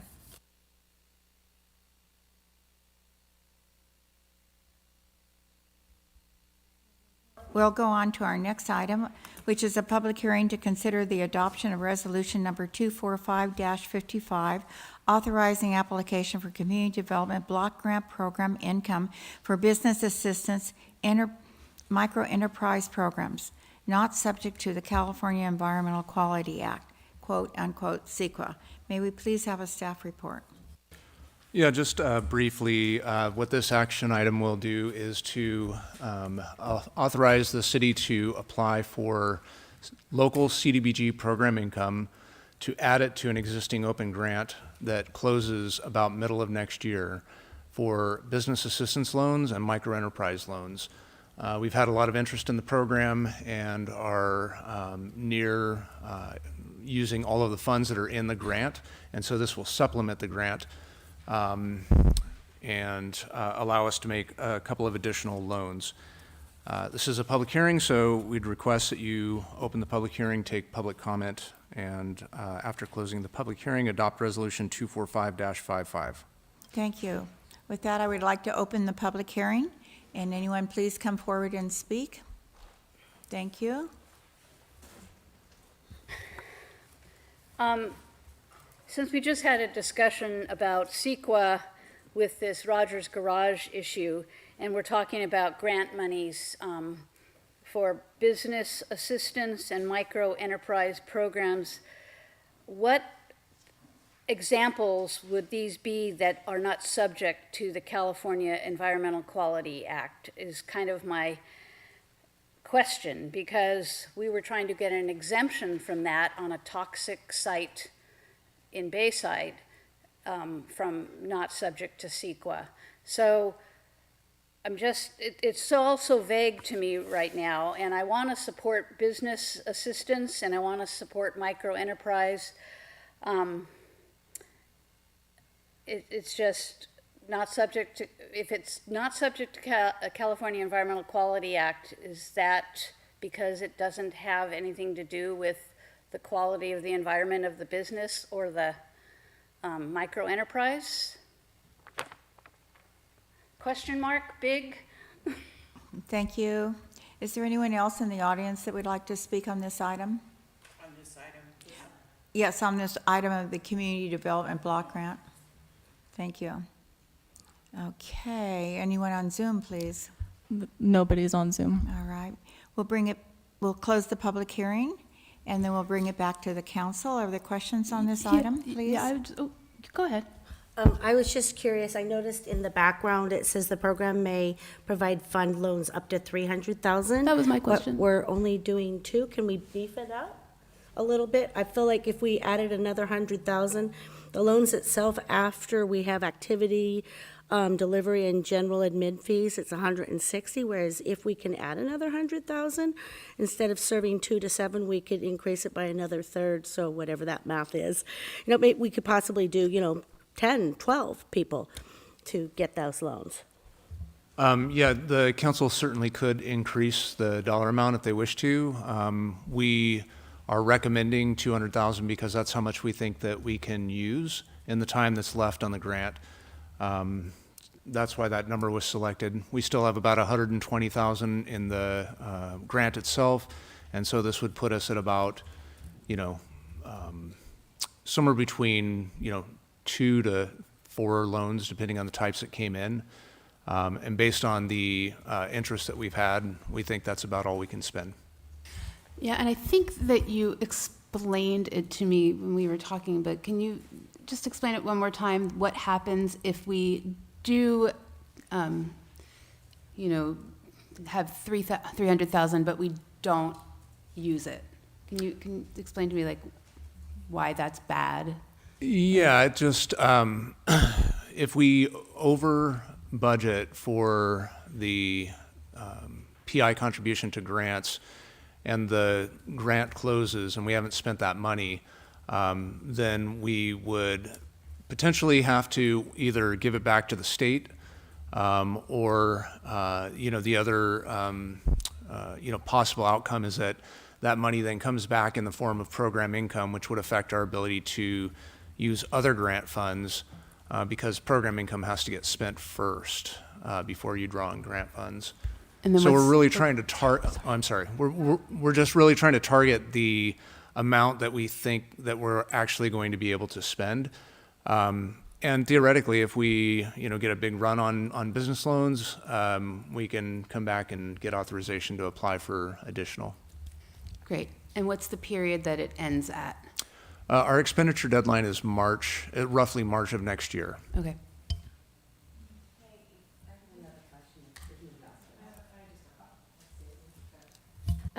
Just to clarify for the question that was asked earlier, if you look at page 61 of the agenda, it says applying for a grant is not a project pursuant to CEQA, so we're just applying for money, so that doesn't need review.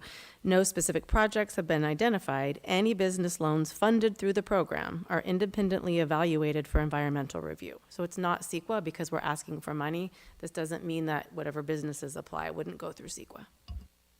So my question was, is this for only new loans, or can it be for expansion? And then she asked the question of how long, but I'm wondering if we could promote it a little more than what we have and letting people know that we have these opportunities. So in terms of promoting it, I mean, we do a fair amount of promotion. Certainly, we could always promote it more, and we're always balancing those workloads. But happy to try and get the word out there. And I'm sorry, what was the first question? New loans only, or New can loans, we new do loans. No, expanding businesses to create more jobs? Yeah, it can be used for new businesses or expansion of existing businesses. The business assistance part generally comes with a job creation. So for every job that's created, you can borrow up to $35,000. And then for the micro enterprise, those are really small businesses, generally fewer than 5 people, including the business owner. And those have, people can apply for a grant of up to $10,000 or a business loan for up to $50,000. So those are kind of 2 separate programs. That one doesn't have a job creation requirement. And more often than not, we're seeing micro enterprise on new business ventures, whereas business loans are on existing businesses that are looking to expand typically. Just to clarify, so they're 2 separate programs, but they both come under this umbrella? So we could give a lot more $10,000 grants that do not need to be paid back for businesses that might be struggling or maybe need to buy a new, reach-in refrigerator or something? Yeah, the grants are really restrictive and are designed to try and build capacity. So it's not like, come one, come all, come get a grant. There are very limited circumstances where grants are authorized. The majority of the program is really looking at business loans, whether it's through the micro enterprise or the business loan program. Business Okay, but assistance. they're both, that money can be spent on either Either one. Is anyone else interested in increasing that limit from 2 to 3? Well, what I would say is if somebody comes in and they're asking for additional funds than what we have allocated, that's an opportunity to come and ask us about changing that program. Is that correct? I think we can. If, let's say, as Kimberly is saying, she thinks someone should maybe want 300,000 instead of 200,000, is that a possibility, or is it only now it has to be 200,000 because the council approved it at that level? We would have to come back and get authorization again, but I wanted to, just reiterate that we'd have about $300,000 in the program with the allocation of this 160. It's always a little bit of voodoo trying to guess what's going to happen in the future, but based on the projects that we know are in the hopper right now and the level of interest that we've had, I think that we'll be able to spend this amount. I doubt we'll be able to spend much more, but again, if the council wants to add another 100,000 to the program, that would be great too. But if there is interest, we can always come back and reapply and ask for more. Absolutely, yeah. If I get 4 new business loans tomorrow, and you'll see me next month with the exact same. There's your chance. Wouldn't that be exciting? Okay, that would be really exciting. Exactly. So thank you very much for that. And so we would need to have a motion to adopt resolution number 245-55. authorizing, can whoever who does? I will make a motion to adopt resolution number 245-55, authorizing application for community development block grant program income for business assistance and micro enterprise programs. I'll second. Not subject to CEQA. Okay, it's been moved and seconded. second. Any more discussion on the motion? All those in favor signify by saying aye. Aye. Those opposed? Motion carries. So we'll go on to our next item on the agenda. I'm sorry? Did someone say something? I said thank you. Oh, thank you. From the council, David.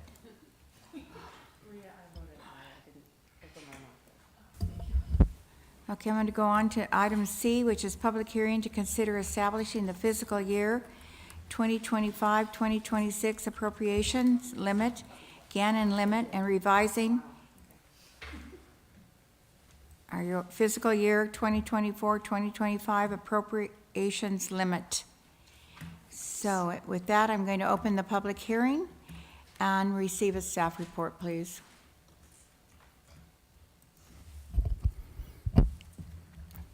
Good evening, Council, Mayor, Vice Mayor, Tabitha Miller, Finance Director. So our first order of business tonight is pretty simple, but it is something that is required each year as we adopt our budget as part of that process. Get my paper here, excuse me.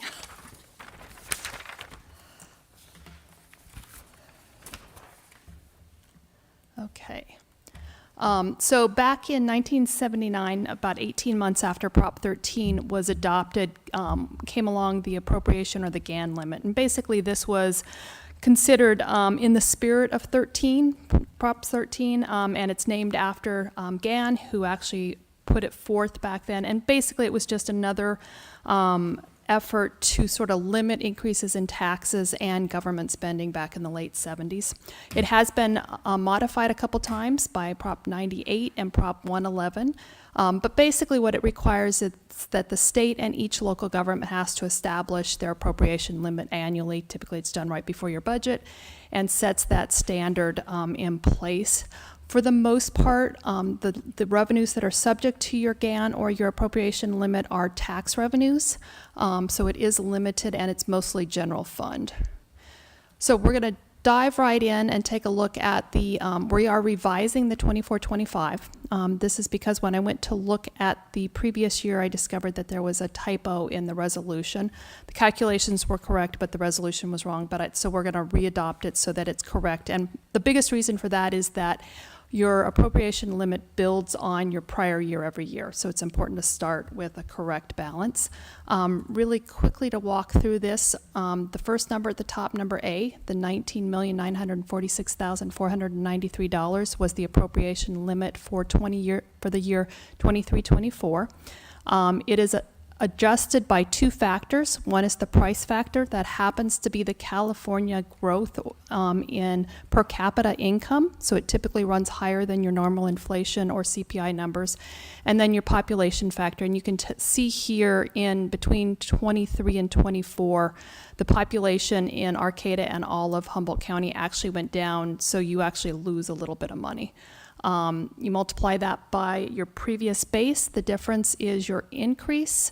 Our new increase was $20,349,412 for fiscal year 24-25, and again, we're going to readopt that this evening.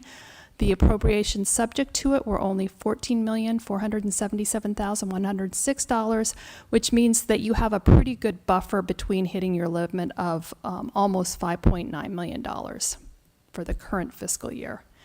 Looking forward to our budget year for 25-26. Again, this number is exactly what we just calculated, the $20,349,412. Our price factor, we had a pretty good increase in that per capita income in California, so it's more than almost 6.5%.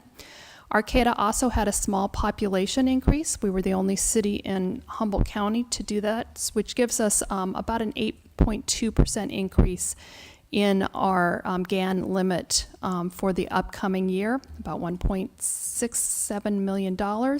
Our new number is $22,019,469,000. And you can see that the revenues have gone up Most of the reason for that is because of the passage of the new TUT tax, Measure H.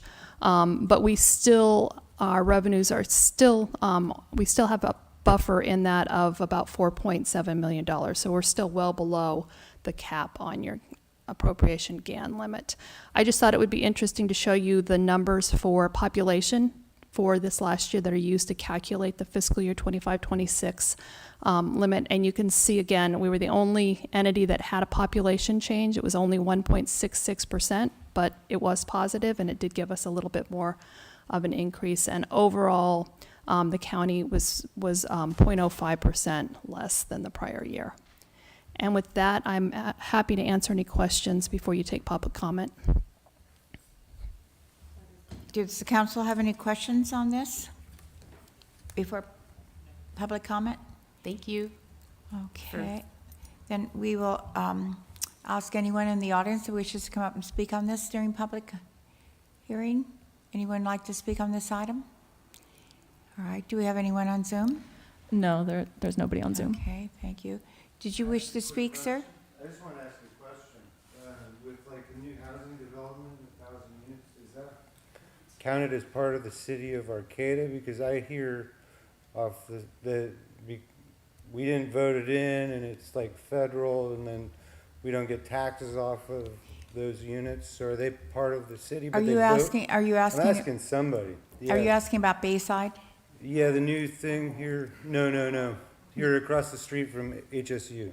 Oh, you're talking about the new dorms? Yeah, are those people part of the GAN? Like when those 1,000 units come online, are they part of GAN? That's my question. How do you want to? Yes, gentlemen. Well, first of all, we don't want to get into question and answer, but through the chair, so it only depends on the actual population, and those aren't occupied yet. If you did want to have the answer to that question, so it depends on the actual population, not. So our population, according to this document. But again, I'd urge you to refrain from answering questions.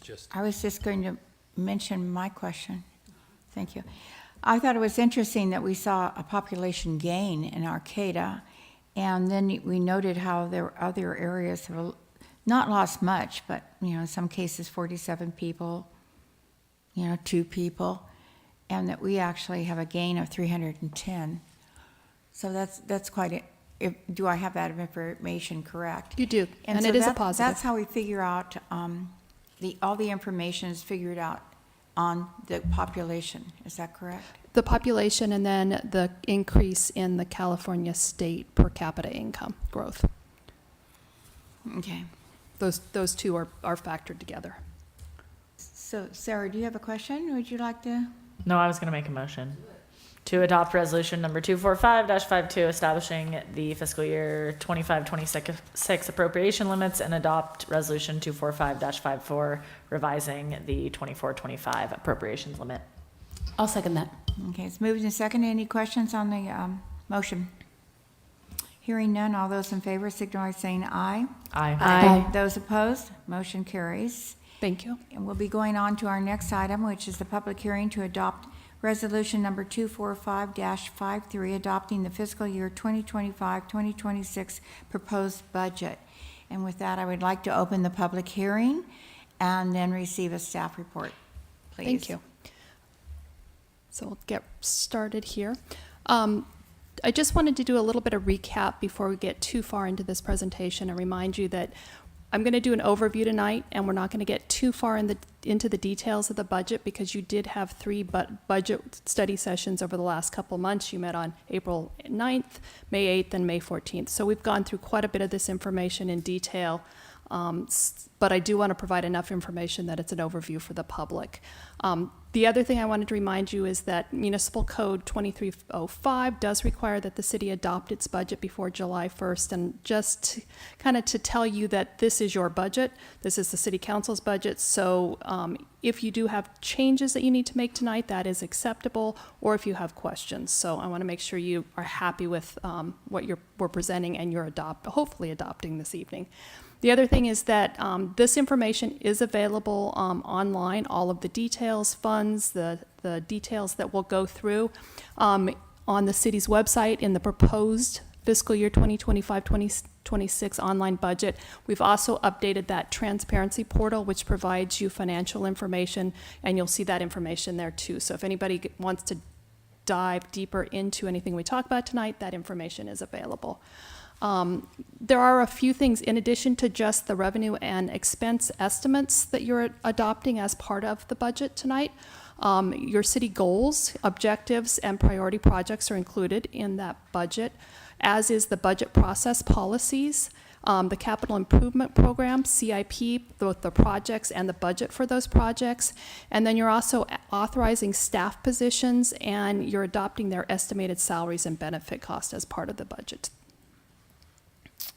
Really quickly, these are your sort of headers for the city goals, and I just kind of wanted to remind everybody it's facilities and infrastructure, environmental leadership, economic development, public service, resident and community health, and prepare for the future, for future needs.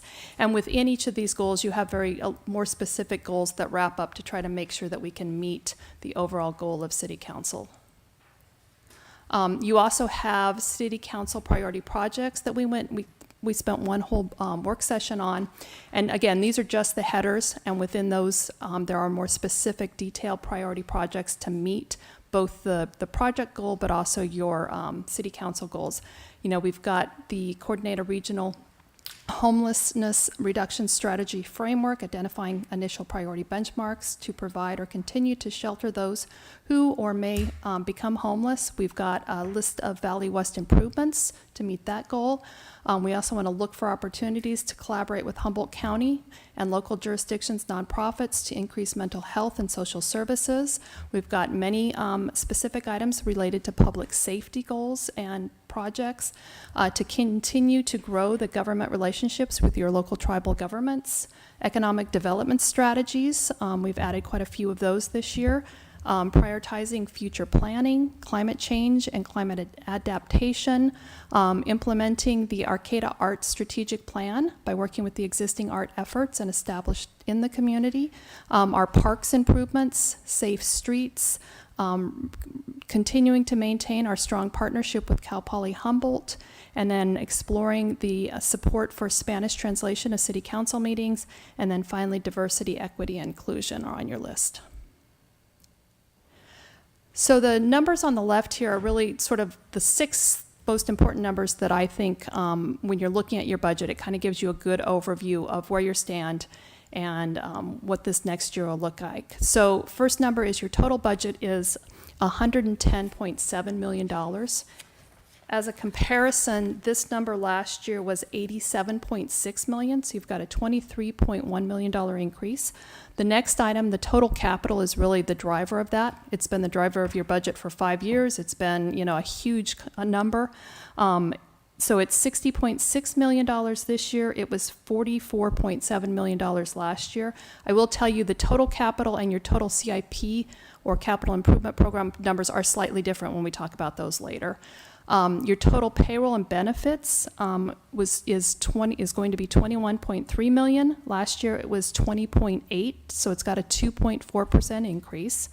Your intercity payments are almost the same. They're $5.1 million last year, $5 million this year. Full-time employees, you have 133, plus we consider city council all full-time, even though you don't count your hours on a timesheet. We do consider it full-time. That is a net increase of 3 positions.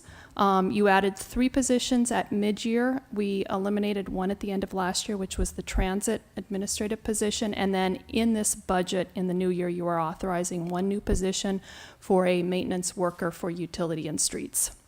And then finally, your general fund budget, which is important because that's the fund that pays for much of the primary programs. It's the most flexible budget and also the most competitive. Our budget this year will be $24.7 million. Last year it was $24.4 million, which is a $1.2 or $300,000 increase from the prior year. A couple other things I wanted to point out is that I'm sorry, it looks like there's a negative sign in front of that. Is that? No, it's a dash. Okay. It's a bad dash, sorry. It didn't end up in the right place. Thank you for pointing that out so we could clarify that. But there are, talking about negative, which is a good segue, there are a couple places where we are budgeting to use fund balance or fund reserves. And I think it's important to point this out because it's not something that we want to do every year, but there are times that it's appropriate and certainly times that you've saved money for it. Two examples of that are between the water and wastewater utility funds, we'll use a total of about $14.4 million from reserves. In both of these cases, they are going to fund capital projects, and you have been saving rate revenue for a number of years to pay for those projects. In addition to that, I will remind you that we have approved a $3.5 million loan from the wastewater fund to the water fund to fund the steel water pipeline project to try to mitigate any rate impacts of that project going on.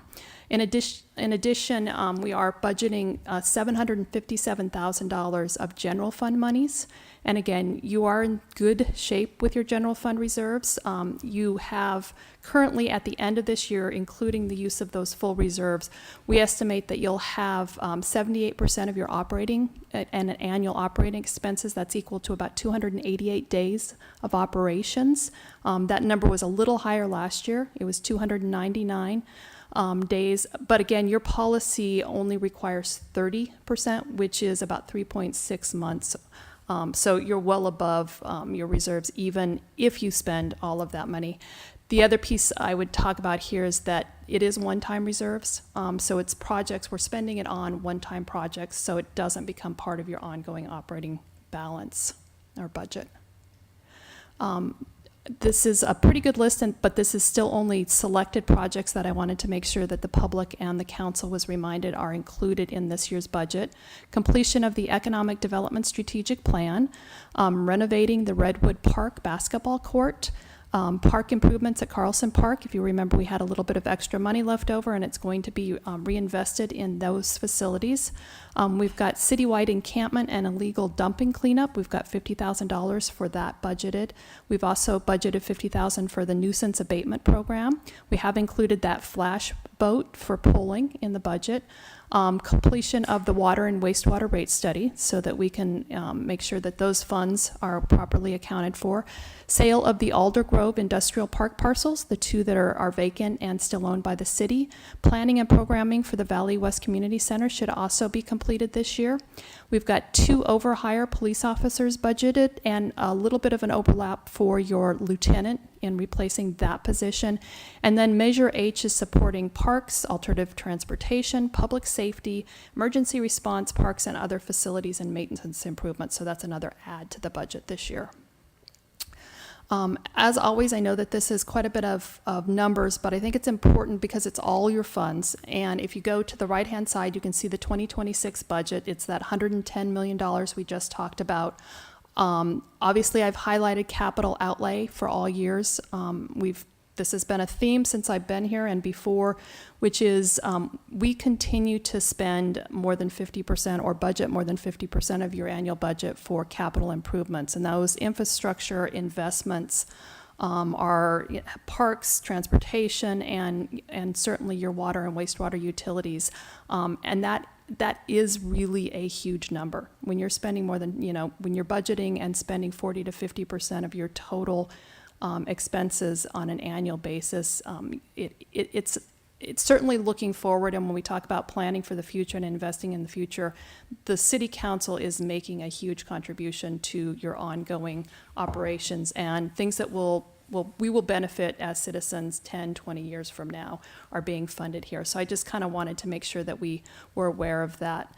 I have put the operating budget in green down below. So I've basically pulled out that capital outlay. Your operating budget is kind of an important number to sort of pay attention to, because that's what's going to be sort of ongoing. It's your regular operations. It's the budget that continues every year. And it's the one that if and when we got to any sort of financial issue or we ran into revenue shortfalls or anything like that, that would be the one we would focus on trying to maintain. So it's there just to kind of give you a reminder, and as you can see, it's only about 45% of your total budget for fiscal year 2025-26. Something else I want to point out, and I'll talk a little bit more about in a slide or two, is we do have a tendency to budget with a lot of enthusiasm and commitment, but we don't always get all the projects done, and sometimes they move to the next year. And you can see that when you look at the budget for 23, You know, we were more than $20 million less is what we actually spent. And there was a similar outcome if you look at fiscal year '24 with the budget to actual. And we will be below our budget for 2025 too, so. Could I ask a quick question about the capital outlay and just how do we compare with other jurisdictions, being that we are over 50%? You are higher, especially given the fact that this is not just a one-time project, that you've got 5 years at that. It's more than anywhere I've ever worked, and I felt like I worked for cities that did a pretty good job of reinvesting in their infrastructure, but it's extraordinary. And even when you compare it to previous budgets of the city, it's extraordinary. If you go back to 2021 and 1920 and 2021, which part of that was the pandemic, we were spending a couple $1 million a year. And now you're spending $60 million a year, or planning to spend. So it is extraordinary. And you can see that this is just another version of that. And you can see that that long dark blue line is your capital, and it far outweighs all of your other expenses put together, and you can really kind of see the impact. You can also see that your core operating expenses don't fluctuate anywhere near as much as that capital number. I will point out the purple number happens to be debt service, and in 2024, we made that contribution to CalPERS, and that's the reason that jumped up so much. So I'm narrowing down to your general fund. And again, the general fund, this is still big picture, but it is important because this is where many of your programs are paid for and where you have the greatest flexibility. You'll also notice, again, we talked about those deficit budgets. We have, for the most part, almost every year, at least for the last 5 years, budgeted that you would take money out of reserves or out of fund balance to fund all of the programs that you have requested. But I really wanted to point out what those actual numbers have come in at, because it gives you kind of that perspective of our, being overly ambitious.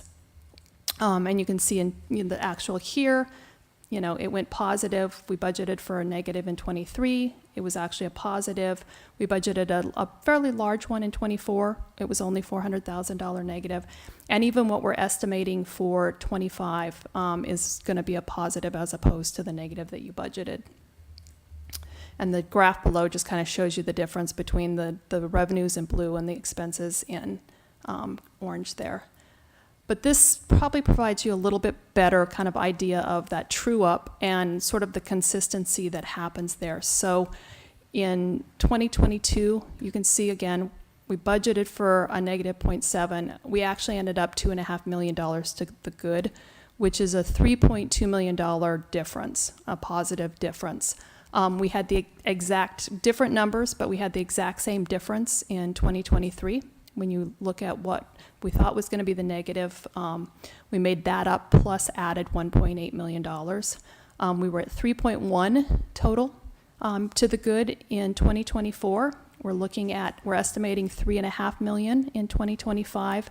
And then again, we've got that, $757,000 that we're projecting out for this next budget year. But again, it's part of the reason I'm not, we can spend it. If we spend it, we're still good.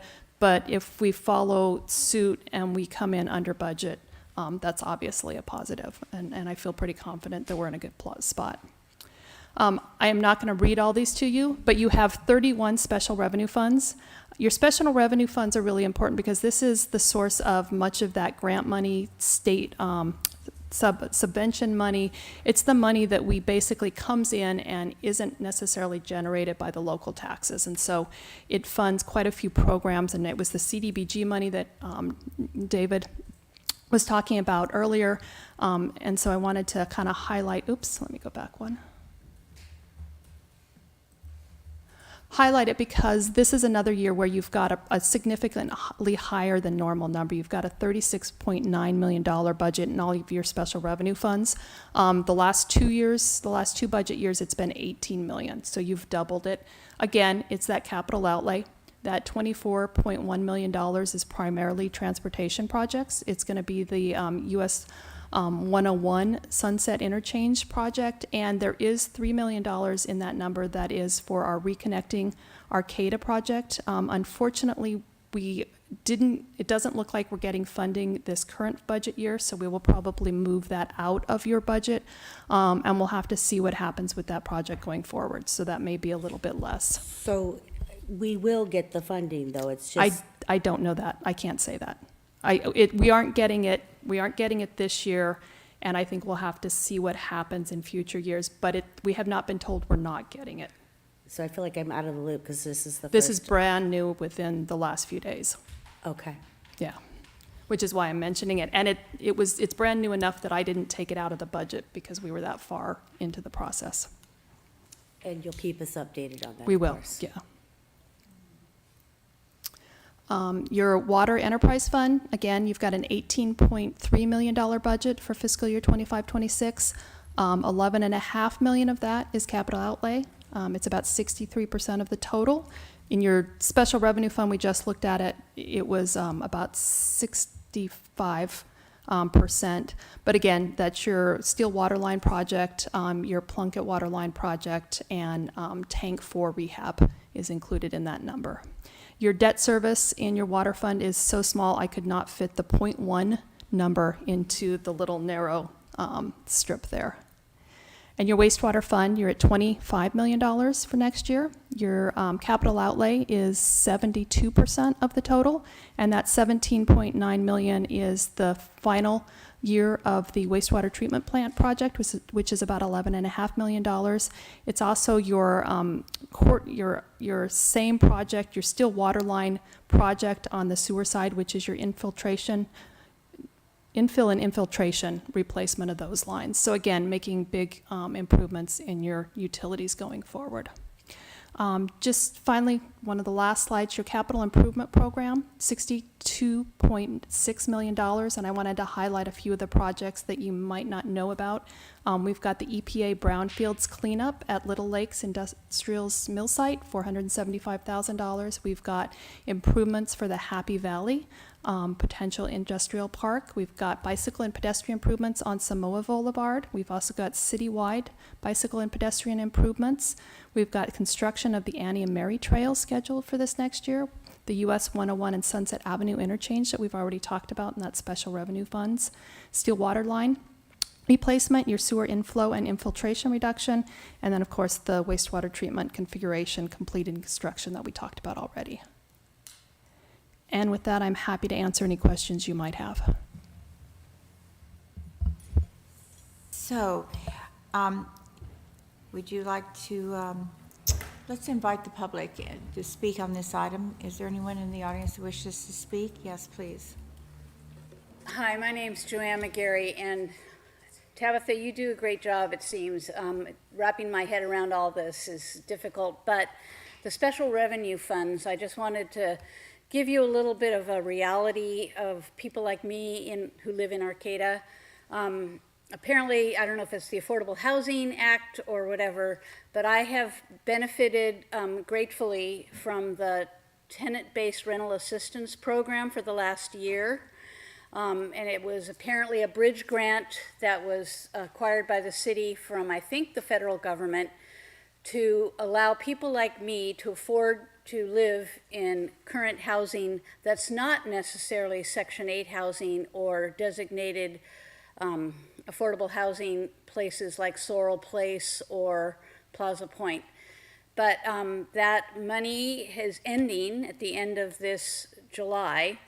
And so the reality is they applied for a new grant, but with the federal government oftentimes deciding not to fund things, that won't be happening.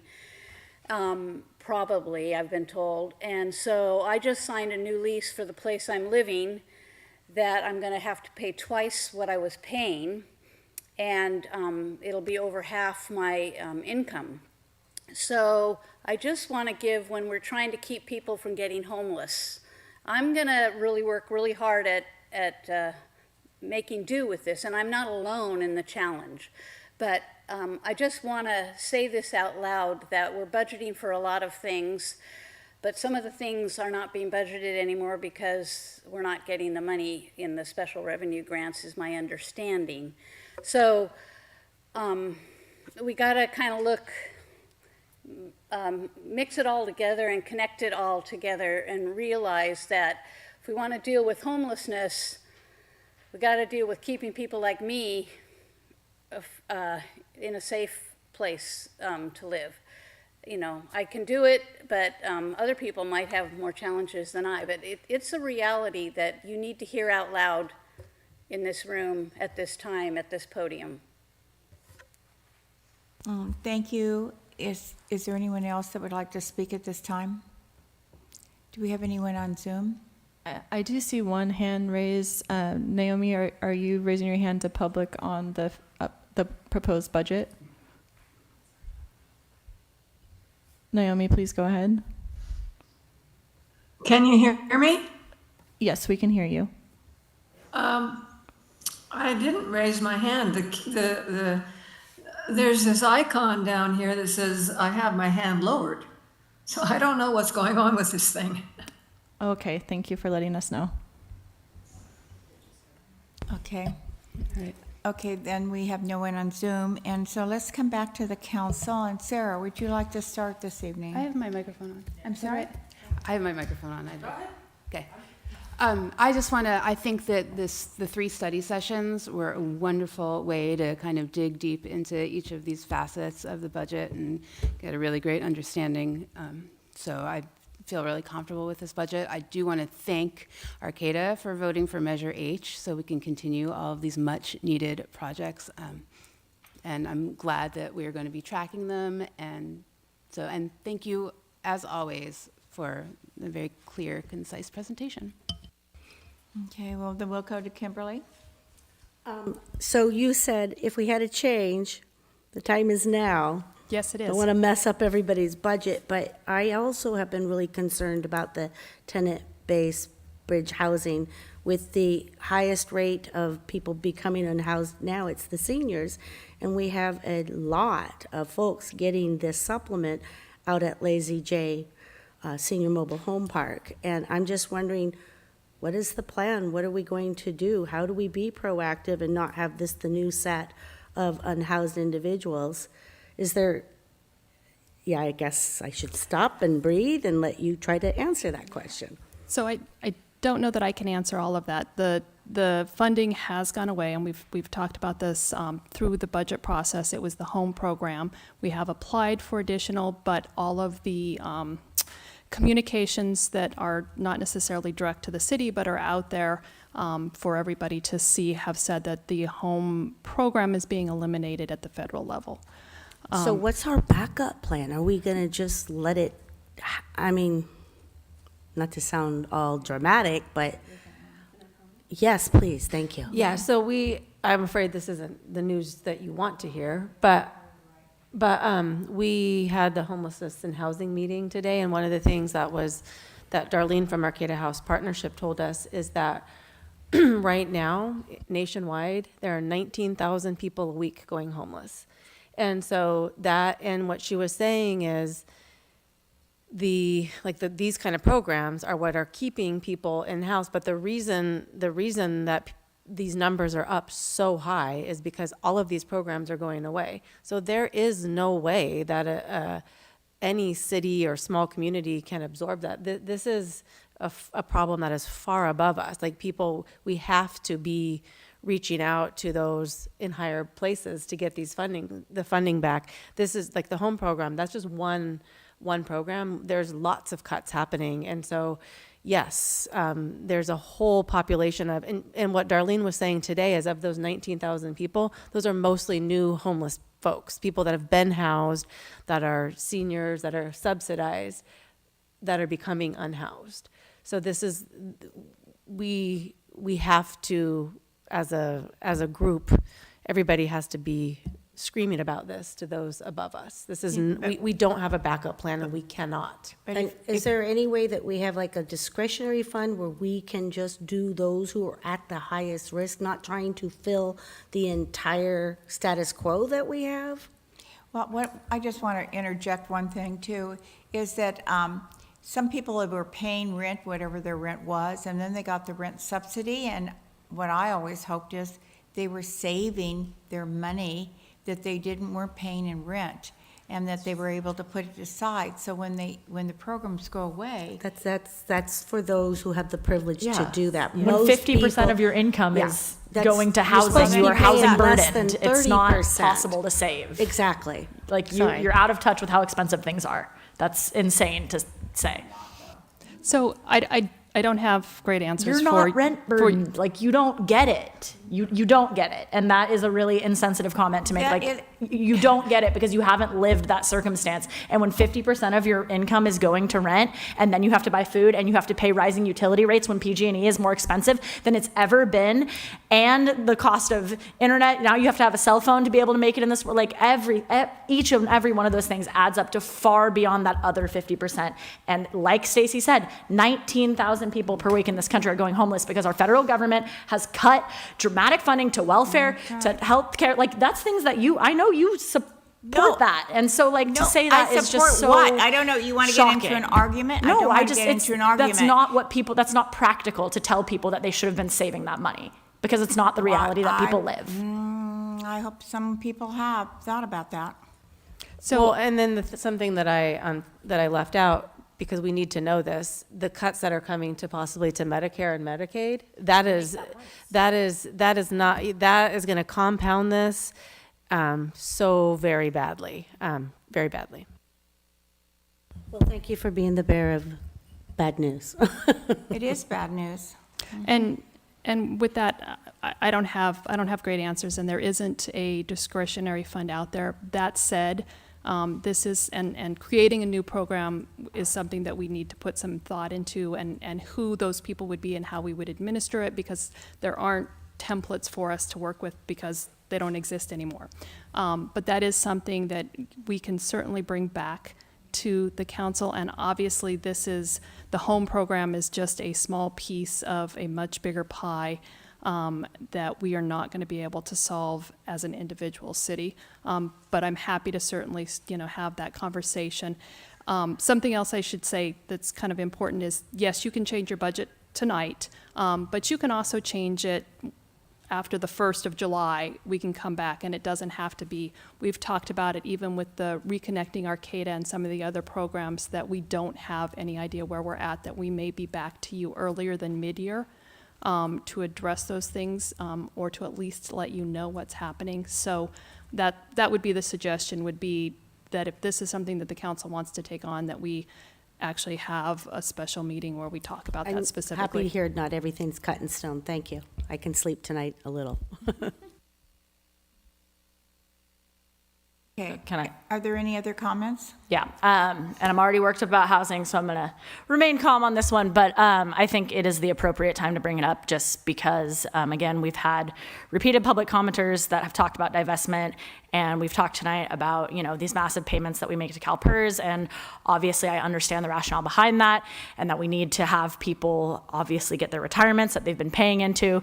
But to look at this as an opportunity and to kind of just bring to my other council members this opportunity for advocacy, as we've again had a lot of folks call in that we should divest CalPERS investments that are funding genocide in Gaza right now. However, if that is not enough to sway you, there is so many more reasons to divest from companies like Raytheon and Lockheed Martin and Boeing, because they are the ones that are building the weapons and building the planes that are currently bombing Iran, that are currently being deployed in downtown Los Angeles, right? Like, our government works to run the military-industrial complex.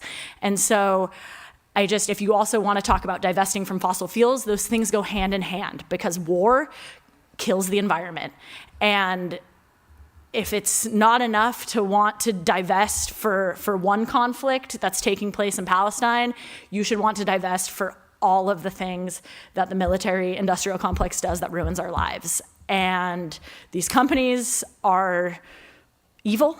And, I think that CalPERS has had a lot of opportunities where advocacy has caused change. CalPERS used to invest in Smith & Wesson. And after the Sandy Hook shooting, they divested from all companies that make firearms, that make guns specifically, right? Like the conversation around divesting from fossil fuel companies has been brought to CalPERS and is like being worked through as something that people want. And so this opportunity to continue that advocacy and have CalPERS divest from companies that are weapons manufacturers and that are causing war globally, I think is really something to think about. And whether that's individually sending letters to CalPERS calling for that, as a council sending a letter to call for that. But I think that we need to kind of reframe that conversation and recognizing that like our own military is being deployed against us also. And that it is something dire right now that we need to say, hey, CalPERS, we don't support these weapon manufacturers. So I know our community doesn't either. And so that's what I'll say about that. Well, yes, I agree with pretty much all of that. And I'll tell you, I think that my stance on this is that we have heard from a lot of people in the community, but we represent the employees and the people that work here. We negotiate their contracts. If the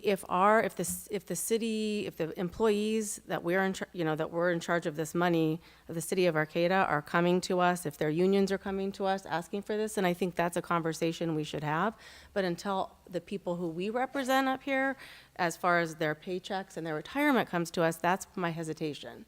And so for me, those are the folks that I need to hear from, because it's their money. It's their money. And I sent that letter too as a enrolled member of CalSTRS. Yep. And so, you can do it as an individual too. So when I first came on to council, I had discussed or asked about divestment, and the argument was compelling. But I'm just wondering if maybe this is a conversation that we can maybe dig a little deeper in. I mean, I hear what Stacy is saying, absolutely. And I don't want to have these companies, I don't think we should be investing in any of this. So I certainly, I think that this is certainly a conversation we can have, and we have had it. I know that we talked about it when there was a movement and a push to divest from fossil fuels. And as Councilmember Schaefer said, I do know that CalPERS is moving in that direction, and that they do respond. I think one of the biggest challenges is that this is a fairly complex issue, and even weapons of mass destruction, which are horrible, we have to remember our government also supports that. And much of the investment world in the world invest in the U.S. government, including most of our, even as a municipality separate from CalPERS, although they also are very invested in the U.S. government.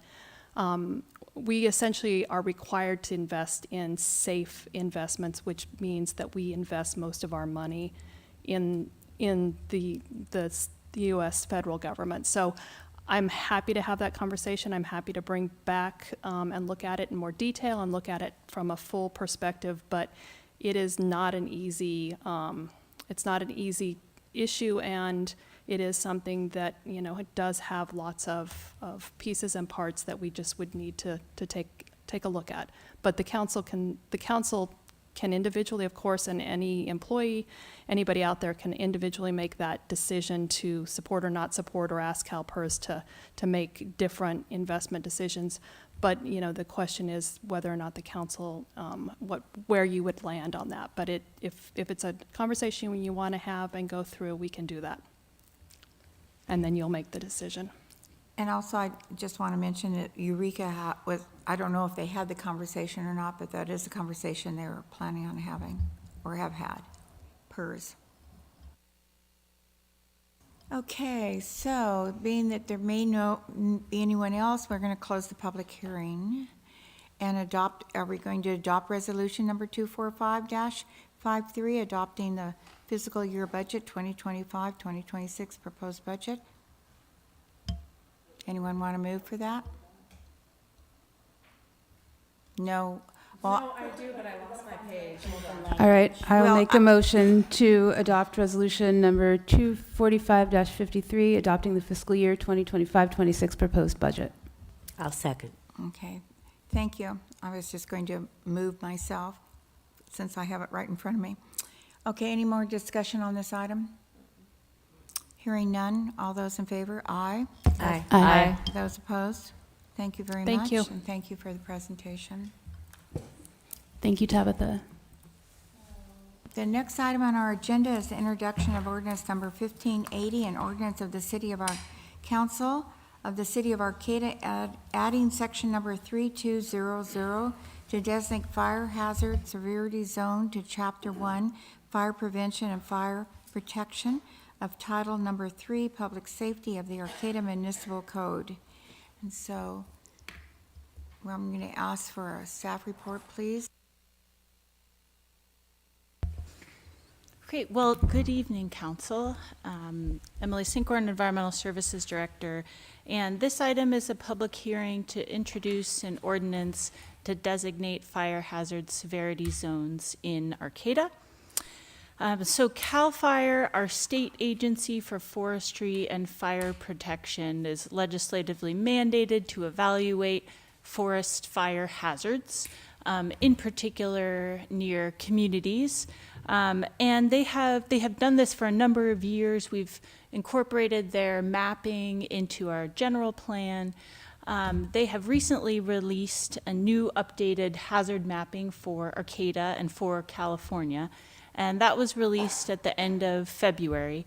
And what is different this year is that CAL FIRE now requires that local agencies in a local responsibility area, or an LRA, like Arcata, we are served with fire suppression, fire response by Arcata Fire.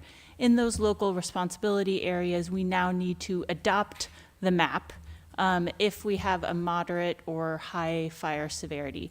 In the past, local jurisdictions were just required to adopt the map if they were in a very high fire hazard area. So CAL FIRE does a hazard assessment really based on physical conditions, past fire on the landscape, and what they're modeling as fire behavior.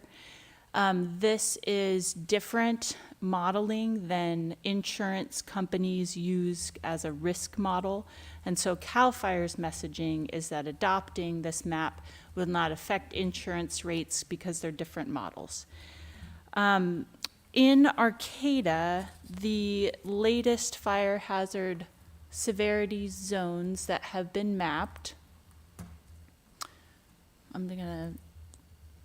just to get a bigger picture, yellow is moderate fire hazard severity zone, and that includes much of eastern Arcata east of 101, including the Cal Poly campus, including the community forest, many areas in Sunnybrae.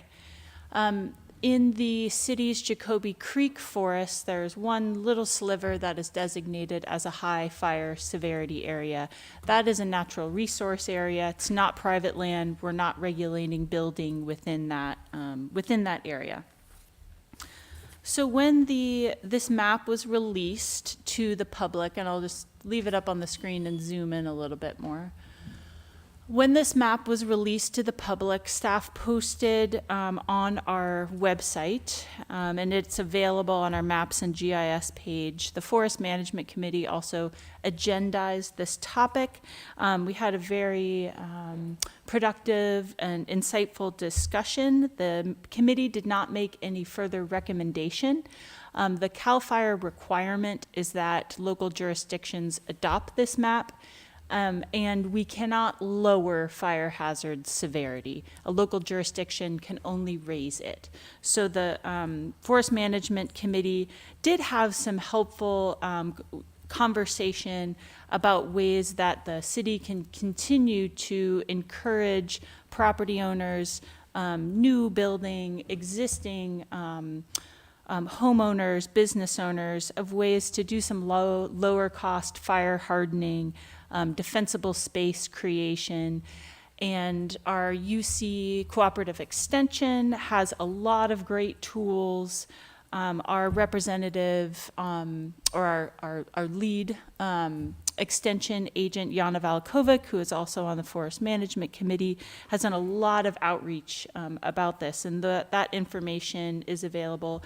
CAL FIRE also gives some very helpful low-cost retrofit options, and kind of simple things of, installing a non-combustible gutter cover on gutters, to make sure to have 30 feet of defensible space cleared of dead plants, leaves away from your home.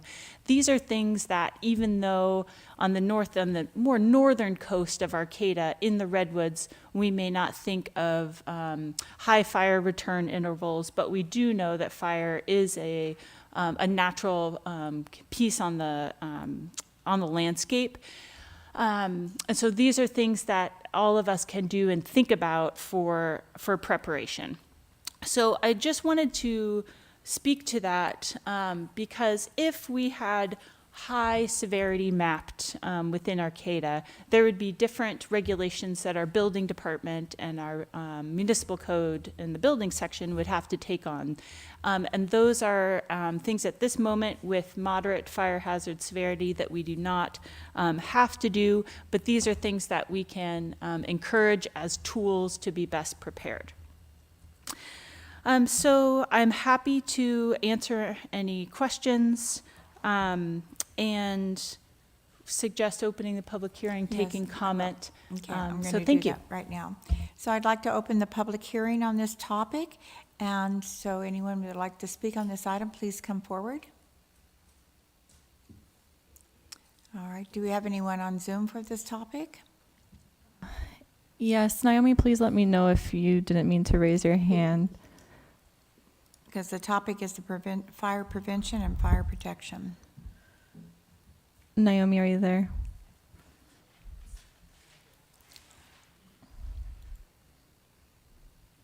Can you hear me?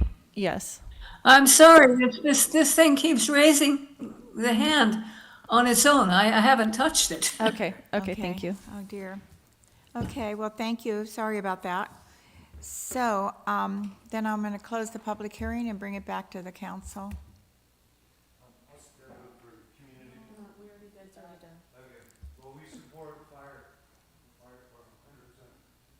Thank you. So, do we have a motion on the floor to? Could I just, any comments or? Well, I asked, is there any comments? Well, you were asking the public, but I'd like to, my concern, which they were appeased by our city manager, and thank you for reiterating, I just want the public to hear that this is not going to have an effect on their insurance, that the insurance rates are determined by the CAL FIRE FHSZ, right? So if it was going to go up, it would have went up. Us adopting it as a jurisdiction is not going to affect that. Yes, that is my understanding, and also just with talking with our building official in the information from CAL FIRE, these maps are released official maps that exist at CAL FIRE in the state level, and so are taking an action to introduce this ordinance to adopt the map will not kind of change its use and out in the state. And so it is my understanding that the models that are used to develop this map, which is, official map at the state level, are different than the rates used by insurance companies. And you mentioned that UC Cooperative, I'm assuming UC Davison of Cooperatives, their extension program has outreach on hardening and low-cost retrofit options. Are we doing anything to get that out into the community that folks can access that information if they need? Yeah, that was part of the discussion at the Forest Management Committee, and it seems like we can add things on our website. Environmental Services can work with our building division for including that information for when people come to building, permits. That can be part of just available tools and information.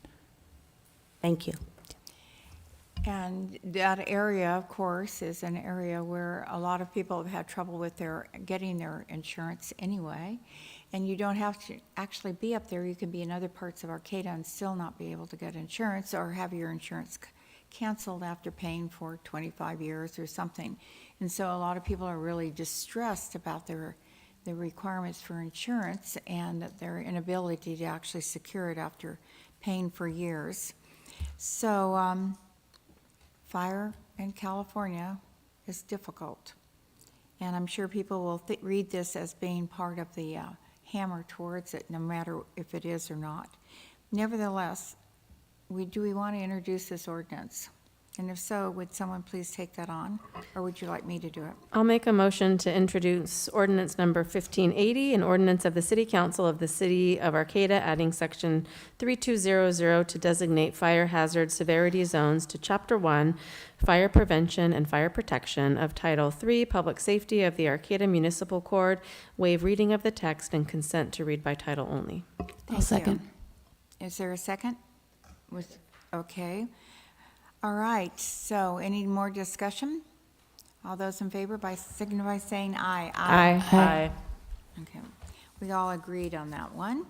So now we're going to go to oral communications, and some of you have been really patient and you waited for this time. And we're going to be opening oral communications, and we will have 3 minutes of time. So if you would like to speak, would you please come up to the podium? Thank you for coming up to the podium. I know you may have gotten stuck in your chairs because we had to wait so blasted long, but thank you. Hello, council members. I appreciate the opportunity to share here tonight. Palestine is the moral question of our time. Gabor Mate, a Jewish Holocaust survivor, originally from Hungary, he moved to Israel after the war and became a citizen there. He's also a renowned trauma specialist. He gave a speech in New York for the Society of Ethical Culture recently. In his speech, he said, "We have now seen the slaughter of Gaza, of children, of civilians. We have seen children being amputated without anesthetic and starved. The press always lied, but the lies have never been more egregious. The silence has never been so deafening as today." In his speech, Mate quotes another author, Amaril Akkad's book, "One Day Everyone Will Have Been Against This." Akkad wrote, "The moral component of history is the most necessary component. It's simply and simple, a question asked over and over again. When it mattered, who sided with justice and who sided with power? What makes moments like this so dangerous and so clarifying is that one way or another, everyone is going to be forced to answer that question. When it mattered, who sided with justice and who sided with power? The CalPERS money is blood money. It's a surefire investment right now. That's for darn sure. We're getting ready to go to war with Iran. It's an unjustified war. It's unwarranted. It's illegal. It's against the UN Charter. But we're doing Israel's bidding because our politicians have been bought and paid for, and because the military complex makes a ton of money. But is that a justification for staying with CalPERS? Because it's a surefire investment for the employees? Monty goes on to say, he said, asking the question as to where the truth lies regarding Gaza means that you are completely cut off from your heart and your gut. And without the heart and gut informing the mind, we are nothing more than genius-level reptiles. The same genius-level reptiles who are running the world right now. I support a sister city. Don't go fight for Israel. Don't go to Iran. Don't let your kids or your grandkids go. This is an unwarranted war. There's 90 million people there. We can never win that war, and it's going to bring financial ruin and maybe nuclear ruin to the whole world. Thank you. Thank you so much for your time. I appreciate it. Our next speaker, please.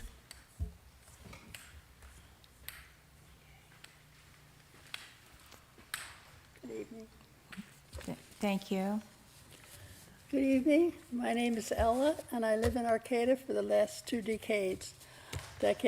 I am 92 years old, and I was alive during the Holocaust and history since then. I am strongly opposed to making Gaza a globally known terrorist organization, a sister city to my beautiful Arcata. Until the Redwood Peace and Justice Coalition began its crusade against Israel, Arcata was a peaceful and lovely small town where everyone got along. And now the only Jewish temple in Arcata has an armed guard posted to go to services.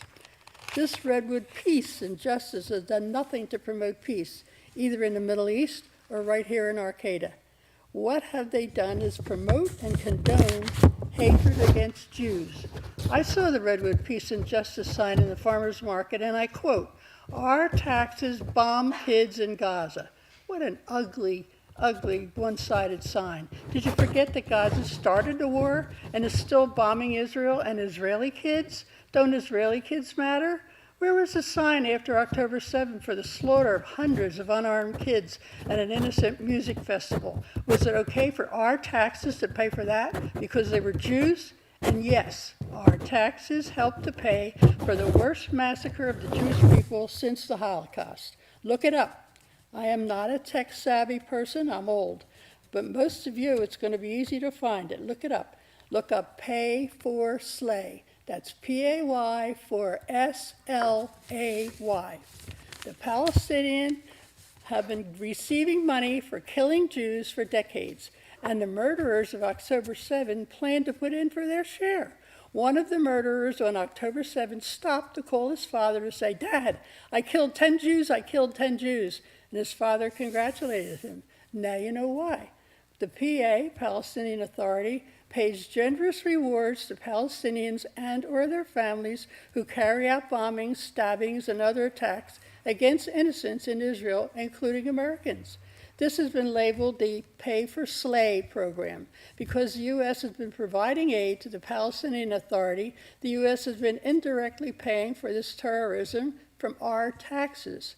All civilized countries condemn the Pay for Slay program now that they know about it, but the PA refuses to give it up. They just change the name and hide it under another program. This is the culture of Gaza, who the Redwood Peace and Justice Coalition wants to sister with so we can, quote, exchange cultures. I, for one, am happy with the culture we have now, which allows all religions to live in peace. I seriously question the agenda of the Redwood Peace and Justice Coalition, and I do not approve of making it a sister city. Thank you very much. Appreciate Thank your you. comments. Next speaker, please.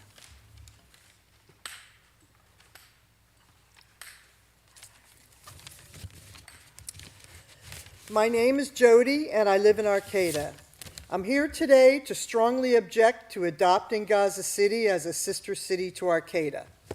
First, I'd like to address the hateful, vitriolic tirades that some of the Zoom callers made at the last meeting. Do they think it's okay to call in and call Jews nasty names like genociders, apartheiders, and all the other tropes that are spread by Hamas? I think their anti-Semitism was very much on display in these chambers.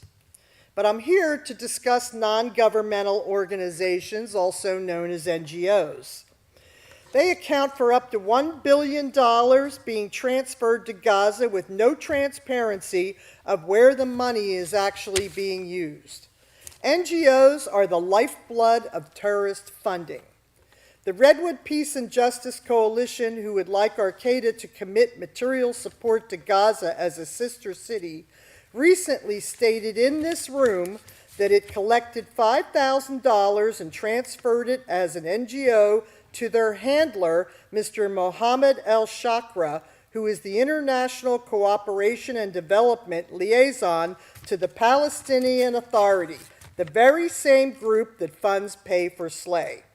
He helps to facilitate the transfer of money from foreign donors through NGOs to the Palestinian Authority, who use the funds however they wish. It is very easy to fool well-meaning people into thinking that they are just feeding children. I would suggest that the Redwood Peace and Justice Coalition instead donate money to the Gaza Humanitarian Fund, who are providing free food aid to millions of families in Gaza directly by bypassing Hamas, who steals the aid from people. They've put out over 20 million meals in the last 2.5 weeks. If Arcata wants to adopt a sister city, why not wait for the liberation of the Iranian people from the tyranny of the Islamic Revolutionary Guard and adopt Tehran in the name of millions of women who were forced into Sharia law and raped and murdered if they dared to show their hair. We can thank Israel and the IDF for helping all of humanity by not allowing the IRGC to complete their nuclear weapons program. They've already stated that they will use those weapons against Israel and the United States. Arcata City Council, we really have no business getting involved in an ongoing war zone on the other side of the world. Thank you very much for your comments. Next speaker, please. This is what democracy looks like. This is what democracy looks like. This is what democracy looks like. We have staff of the city of Arcata. We have elected officials on the dais, and we have, very importantly, the people at the podium. I come here all the time. My name's Joanne McGarry, so I can, let people know who are maybe watching this for the first time. But I come here all the time because it is important to have all three of these positions in this room active and involved. And what happens is people see me on the street, and they know, and they've seen me speak up here, and they ask me what's going on with the city, because they know I come here. And I say, come to a meeting, call into a meeting, get involved. And so I am trying to get more and more people involved in this position at the podium. Some of them say things I agree with, some of them say things I don't agree with. Some of them surprise me in the variety of things that they say that I agree with some and not with other things they say. But it's important that we are heard by you and by you. The power of three. I've talked about it all the time, how strong the triangle is. It's the strongest shape in the world. I also want to go back to my THC, CBD to remind you again, transparency, truth, and trust. Humility, honesty, and humaneness. I can't even remember. THC, caring, compassion, and connectedness. The CBD is courage, bravery, and decisiveness. I remind you again, we are the Hummingbird City. We do what we can to make a difference. I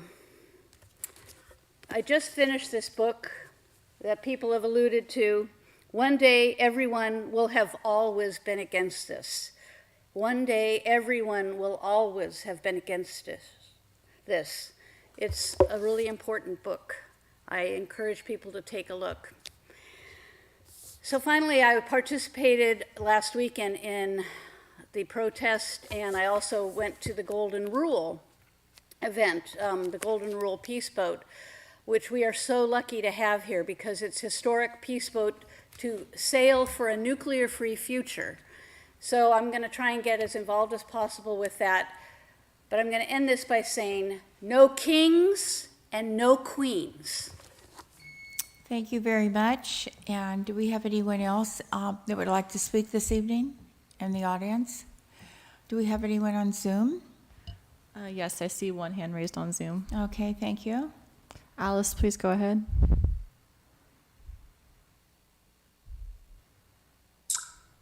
I support making Arcata and Gaza sister cities. There is currently a Holocaust being committed against Palestinians by Israel. 2 million innocent people need our help. It is our moral duty to stand up against injustice as citizens of this nation and world. It is your duty as a city councilor to listen to your constituents and do what is best for the people. And after tonight's meeting, I have a feeling that is what you're going to do. Your city wants to be a sister city with Gaza. Those who are against it are those espousing untrue and horrific Zionist rhetoric. Hamas did not rape women on October 7th. That has been disproven. However, Israel does rape women, pregnant women in front of their husbands or other male members of their family, forcing them to watch. Prison guards use sexual violence routinely against Palestinian hostages, even training dogs to rape innocent civilians unjustly imprisoned. Every accusation is an admission of guilt. Hamas does not use civilians as human shields. Israel does. It has recently been released that Israel has a Navy base located behind Rambam Medical Center, a civilian hospital in Haifa, with a 3-story, 2,000-bed underground complex designed to operate during attacks. This is what human shields look like. I would also like to look at what these Arcata Zionists are saying and decipher between a perceived threat and actual physical harm. I have heard people say they do not feel safe in this town as Jews, but I have to wonder, why is that? Have their tires been slashed? Have their cars been vandalized? Have they had cops called on them repeatedly? This is actual physical harm that has happened in Arcata to Palestinian and pro-Palestinian supporters. Pro-Zionist propaganda is harmful. It is racism against Palestinians. It has to be identified and it must be stopped. There is currently an Assembly Bill, AB 715, that has been passed despite deep reservations from teachers, students, school boards, and community members. It is designed to dismantle pro-Palestinian advocacy and activism within the United States through the weaponization of false charges of anti-Semitism. Please make Gaza our sister city. Divest in CalPERS. Thank you, Sarah and Kim. I cannot express to you how much what you both have said tonight in the meeting about divestment has restored my faith in humanity. I know that it may take a lot of time to figure out a different path, but I must tell you it is worth it. The majority of your community does not support war, violence, and the military-industrial complex. We don't need to make money off of murdering innocent civilians. There are other companies to support that align with our morals, values, and the creation of the future that will benefit us all. Please look into AB 17 and do whatever you possibly can to fight racism in this town and world. Divest from CalPERS, and thank you again for listening to your community. Thank you very much. Our next speaker on Zoom, please. Yes, Jean, please go ahead. Thank you. I support the Gaza City sister city with Arcata. I support this council immediately advising CalPERS to divest from apartheid, occupation, and genocide, legal terms. But 21 months of nonstop slaughter, live streamed, and saved to Sarah. None of you have done that yet. I'm sorry, council members, why do you grow support for and profit from mass murdering people every day? All the myriad ways in painful detail have been clearly documented by all the experts. What your investment is doing through CalPERS. It's forcibly annihilating Palestine. The bipartisan U.S. partnership in this, to Tabitha's point with respect, violates the Leahy law, the U.S. laws too. U.S. Leahy law, the Foreign Assistance Act, Arms Export Control Act, and that's because Israel is in violation of the Nuclear Proliferation Treaty right now and has been for decades with impunity. So when we undermine our laws that protect us, we undermine the safety for all of us here, as well as the violation of international laws and the Geneva Convention on Genocide, which keeps us so far from barbarism. The World Court ruling makes boycott and divestment law of the land. It's the highest court above the U.S. government. It ruled that Israel must dismantle its illegal settlements and end its criminal occupation on Palestinian land by July of 2025. Did you know that? Instead, and of course it is instead, with U.S. backing only is it possible that Israel is violently ethnically cleansing the occupied West Bank where our family is right now. And in Gaza is mass shooting forcibly starved Palestinian children in the neck and their families as they stand in aid lines, is using quadcopters to bomb them in the aid lines, is using tanks to shell them in the aid lines. More than 70% of people in Gaza were Nakba survivors or the descendants of, and under international law have the right to return to their stolen homes and land in Israel. That's why Israel is instead employing its final solution to exterminate them. Don't you see that? Just one of our beautiful friends there in Gaza was going to finish her degree. She had 3 credits left to become an engineer. She's now in a tent, stripped of everything, on a street, and her last video was her resorting to eating leaves, just because of the scale that you can't identify with. It's real. These are people just like you and I. The UN Special Rapporteur on Human Rights says, why isn't this being stopped in Gaza? Because it pays and racism justifies it. Only highly coordinated and well-funded smear campaigns to condition you and I for Thank you. anti-Palestinian. Thank you. So our next Zoom person? Yes, Kate, please go ahead. Thank you. Hi, good evening. Can you hear me? Yes. Okay, thank you. Just short and sweet. I support Sister City with Gaza. I support everything that Alice has shared with us. I support everything that Jean has said. I want to thank Sarah and Kim for, being in alignment with humanity and not forefronting money or profit. That's it. Thank you. Thank you. And do we have our next person that's on Zoom? Yes, Ryan, please go ahead. Thank you. Hello. Can you hear me? Yes. Oh, perfect. Yeah, I just wanted to share my support for the sister city for Arcata and the divestment from CalPERS,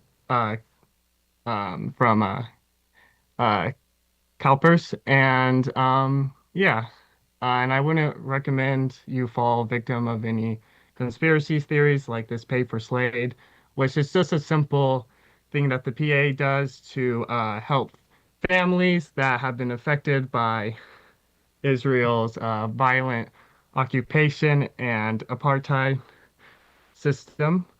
Only sources that have criticized this is from the U.S. and Israel, the two um, perpetrators that are trying to get rid of the Palestinians. So if you use some critical thinking there, they have incentive to criticize this program.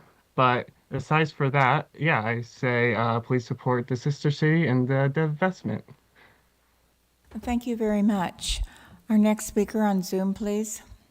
Mayor Stillman, I just wanted to check in because I know I started out saying one hand was raised, but the hands sometimes raised as the comments are made. Currently, I see one hand raised. Okay. So yeah, just asking for guidance there. So you want to take the one hand that's raised, please. Okay. Thank you. Ramira, please go ahead. Hi, good evening. I wanted to thank Sarah again for writing to CalPERS that they should divest from genocide, and for speaking openly in front of all of you, and hopefully all of you can follow suit and quickly, because we are doing way too little, and it's been over 600 days of genocide, of the most horrific crimes I've ever seen. So yeah, just writing to support for y'all to keep pushing and investigating what those ties of the city of Arcata are to the investment, and how there can be an alternative route for divestment. And I'm also in support of an Arcata sister city. Yeah, thank you. Thank you very much. Our next speaker on Zoom, please. There are no more? There are no more. All right, thank you. Then that brings us back to the meeting. We're closing oral communications, and we'll go to council reports. And who would like to begin the council reports this evening?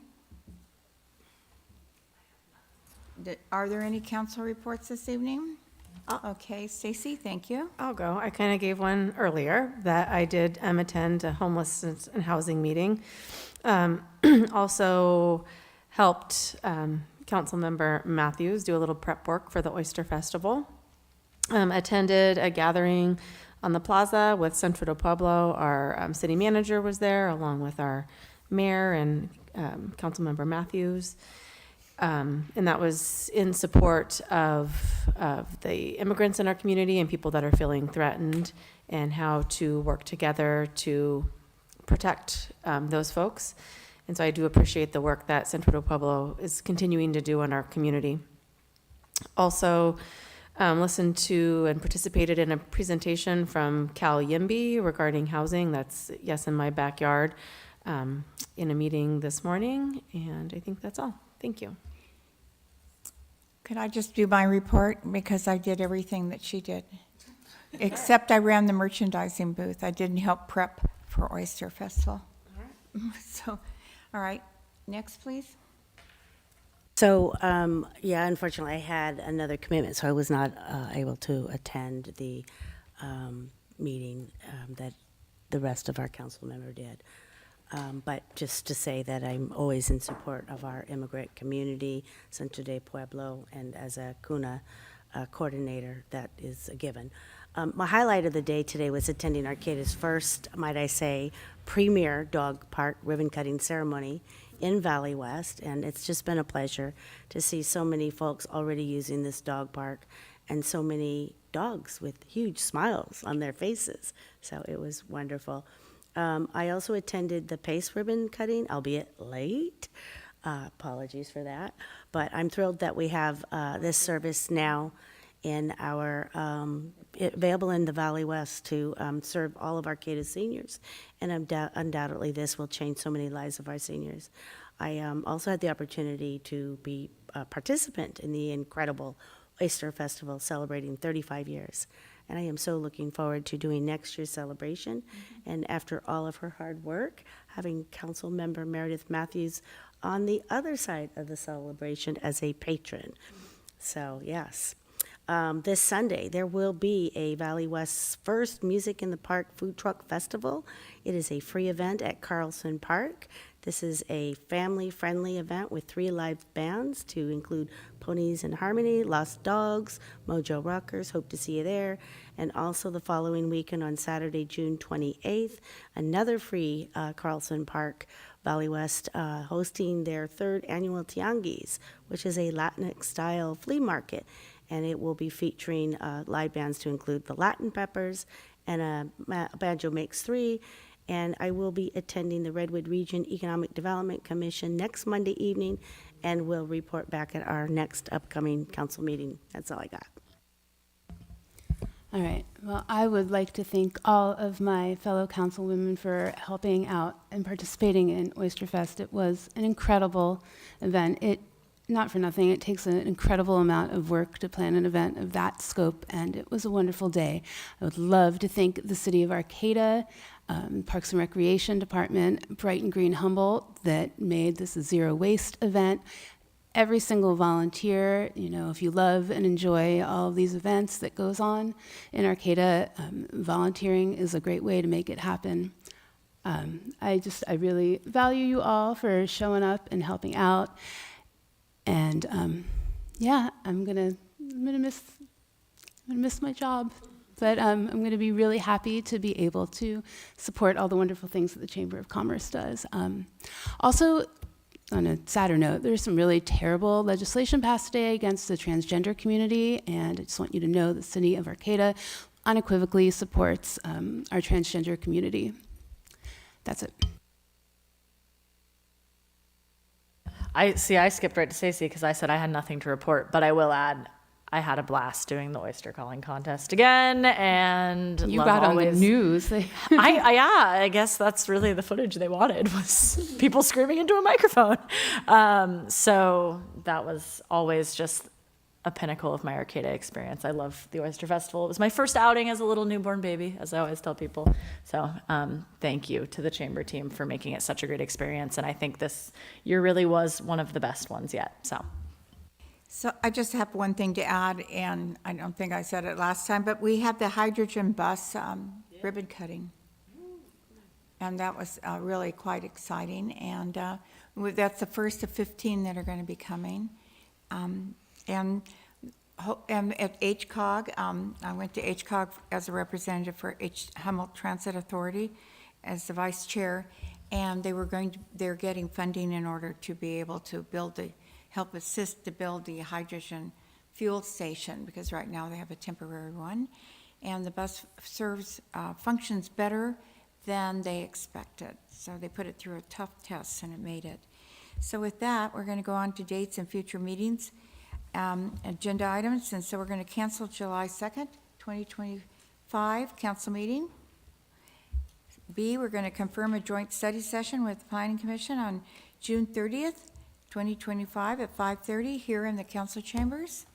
C, we're going to confirm a joint study session with the Board of Directors of the Arcata Fire District for July 30th, 2025 at 3:30 in the council chambers. Are there any other meetings that I've missed? No, but can I say one more thing that I forgot? What? I just want to congratulate the Humboldt Crabs. They're almost undefeated, but Senator McGuire is going to be here on June 28th to do a ribbon cutting to celebrate the new ballpark, which is bringing joy to thousands of people. Go Crabs, go. And I think a lot of you maybe received invitations about Vero, and Vero has finished Eureka, and they're going to start in Arcata, and that's for internet. So that's coming up next Tuesday, I think, the 24th. We're adjourned.